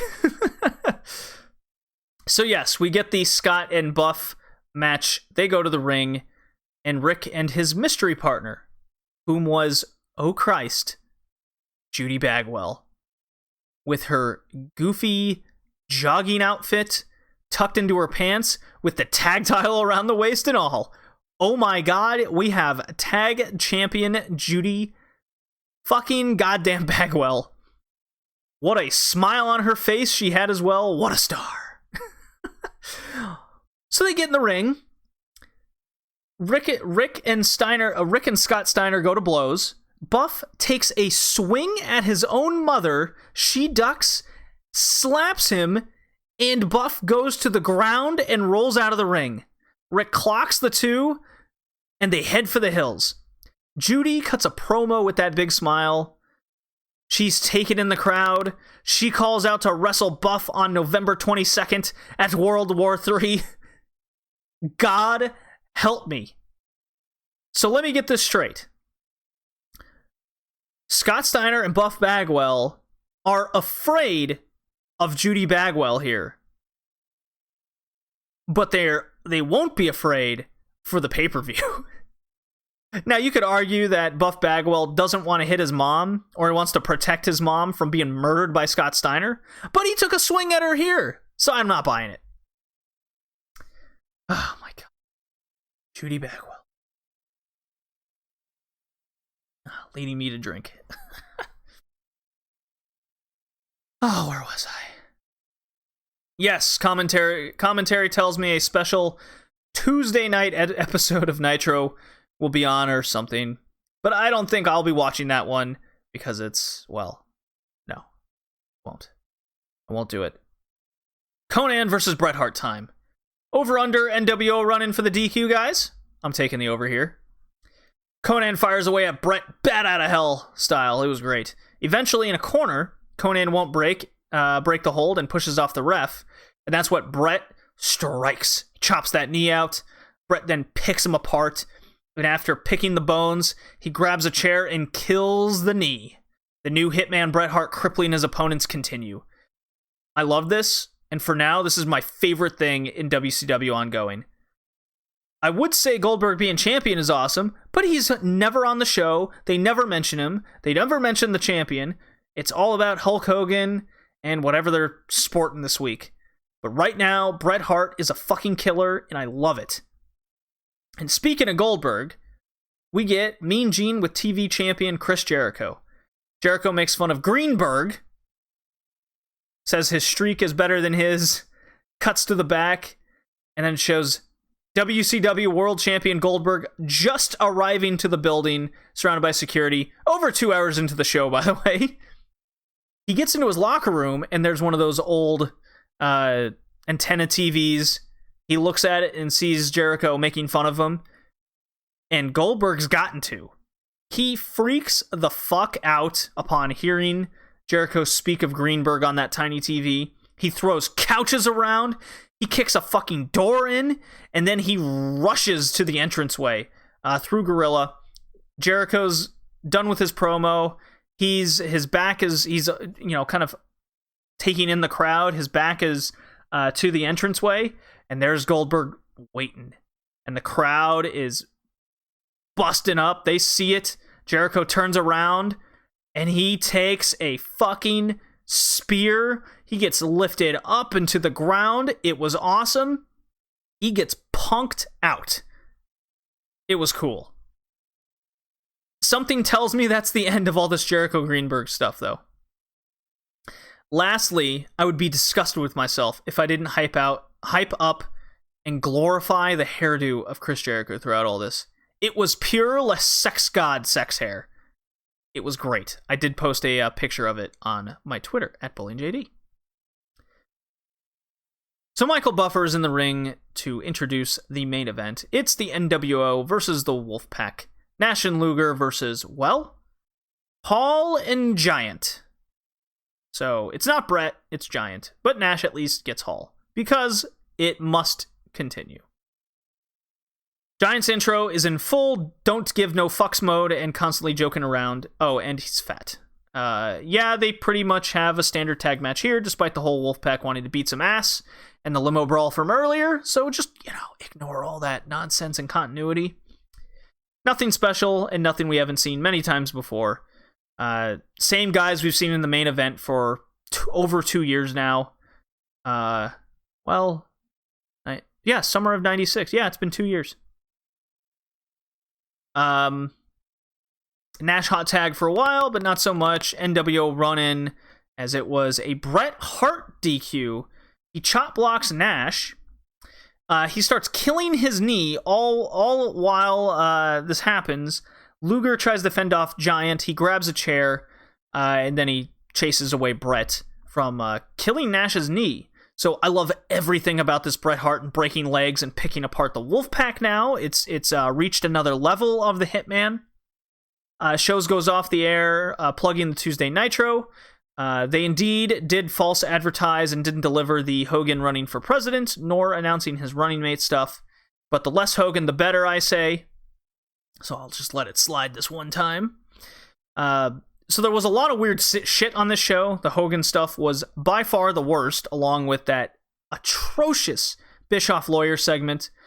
but at least it was a super heel spectacle of Hitman Bret Hart. Judy Bagwell is now in full motion. The Cruiserweights getting the short stick is nothing new, unfortunately. Not to mention, of course, World Champion Goldberg is on a 2-month streak of having no match, basically, and showing up for less than 5 minutes on a 3-hour fucking show. It's so great seeing Bret Hart finally doing something great and building the story from basically the summer of taking out all those dudes, Booker T, DDP, and such, making a big story about it. So he's becoming an actual hitman.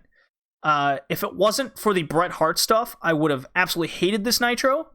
But surprisingly, because of all that, I found myself enjoying this nonetheless. Very shocking. We're building towards World War III. For all we know, the only contender right now is Lex Luger because of a single very awesome video package. That's it. Maybe Bret Hart. But I guess Bret Hart would be the other guy in the running. No one else is really has any momentum. So I guess we'll see what happens. I kind of remember who wins World War III in '98. I definitely remember who gets the title match at Starrcade. So that does it for Nitro. I will play my newly made wrestler rankings drop. That will close out the podcast.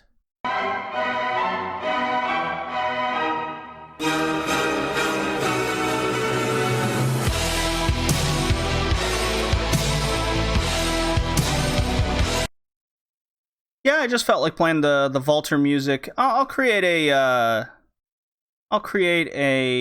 drop for the wrestler rankings. I'll probably get Bret Hart's music or Mr. Perfect's music for that. You know what? I'll splice them together. There we go. Make a mental note of that one. Wrestler rankings to close out episode 57 here. The women was a bit tougher than the men, but I'll go with the women. 10, Hiragi Kurumi. 9, Chris Statlander for that 4-way matchup. 8, Hamako Hoshi. Man, that really hurts me putting her above those two names. But 7, Maki Ito. 6, Britt Baker. God, has she been entertaining. 5, Mochi Miyagi. 4, Hikaru Shida, just being a total beast on AEW. A real cornerstone of the division there. 3, Maya Yukihi. I think that's just the easy one. 2, Risa Sera, and the big standout here was Tsukasa Fujimoto, the Booker of Ice Ribbon. Tsukasa Fujimoto, man, a big resurgence here in 2020 compared to how 2019 went for her. 2018, coming off of losing. Yeah, I think she won the Joshi of the Year in 2017. And then Mayu Iwatani won it from her. Anyways, Scotch Fujimoto, big winner here this podcast. And for the men, 15, Chris Brooks. 14, Sammy Guevara, just from dying. He gets on the list just from being Sammy. 13, Kenny Omega. 12, The American Nightmare, Cody. 11, Best Friends. 10, Yoshihiko. But Yoshiko here. Yoshihiko. Yeah, the blow-up sex doll got on the list. Unbelievable. 9, Darby Allin. 8, Masato Tanaka. 7, SCU, namely Kazarian and Daniels.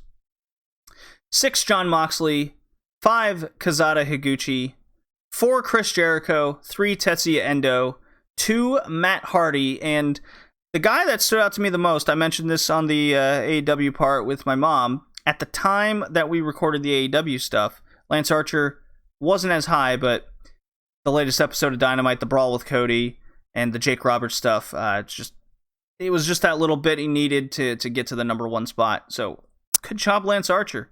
Him having this career resurgence in New Japan, and then taking this opportunity to utilize who he is and where he could stand in a company in the West. Because obviously with the way New Japan is and his in-ring skill, his character works better in this environment. And it's really shining here. No Brody Lee on this one. He just didn't crack it. I am a fan of what Brody Lee's doing. Just his match against Daniels, just felt like Daniels impressed me more. So yeah, there's I'll tally all these up, the points that they've gathered. I'll throw this on my Twitter for an updated top 10 rankings. I don't post overall, but that's at BowlingJD, RedLeafRetrocast. Go check us out, all our podcast outlets. I would love a review on Podchaser, iTunes. Help get those algorithms up. Follow me on Twitter. I'd love the interaction. Love to hear what you guys think over anything else. Maybe feedback on how my mom's been doing on the podcast. And yeah, I will see you next time for episode 58 of the Red Leaf Retrocast. See you next time. As I don't forget to play my NWO drop this time. Oh my god. Oh, what a disaster of a way to end this. Oh, where is there? You see everybody.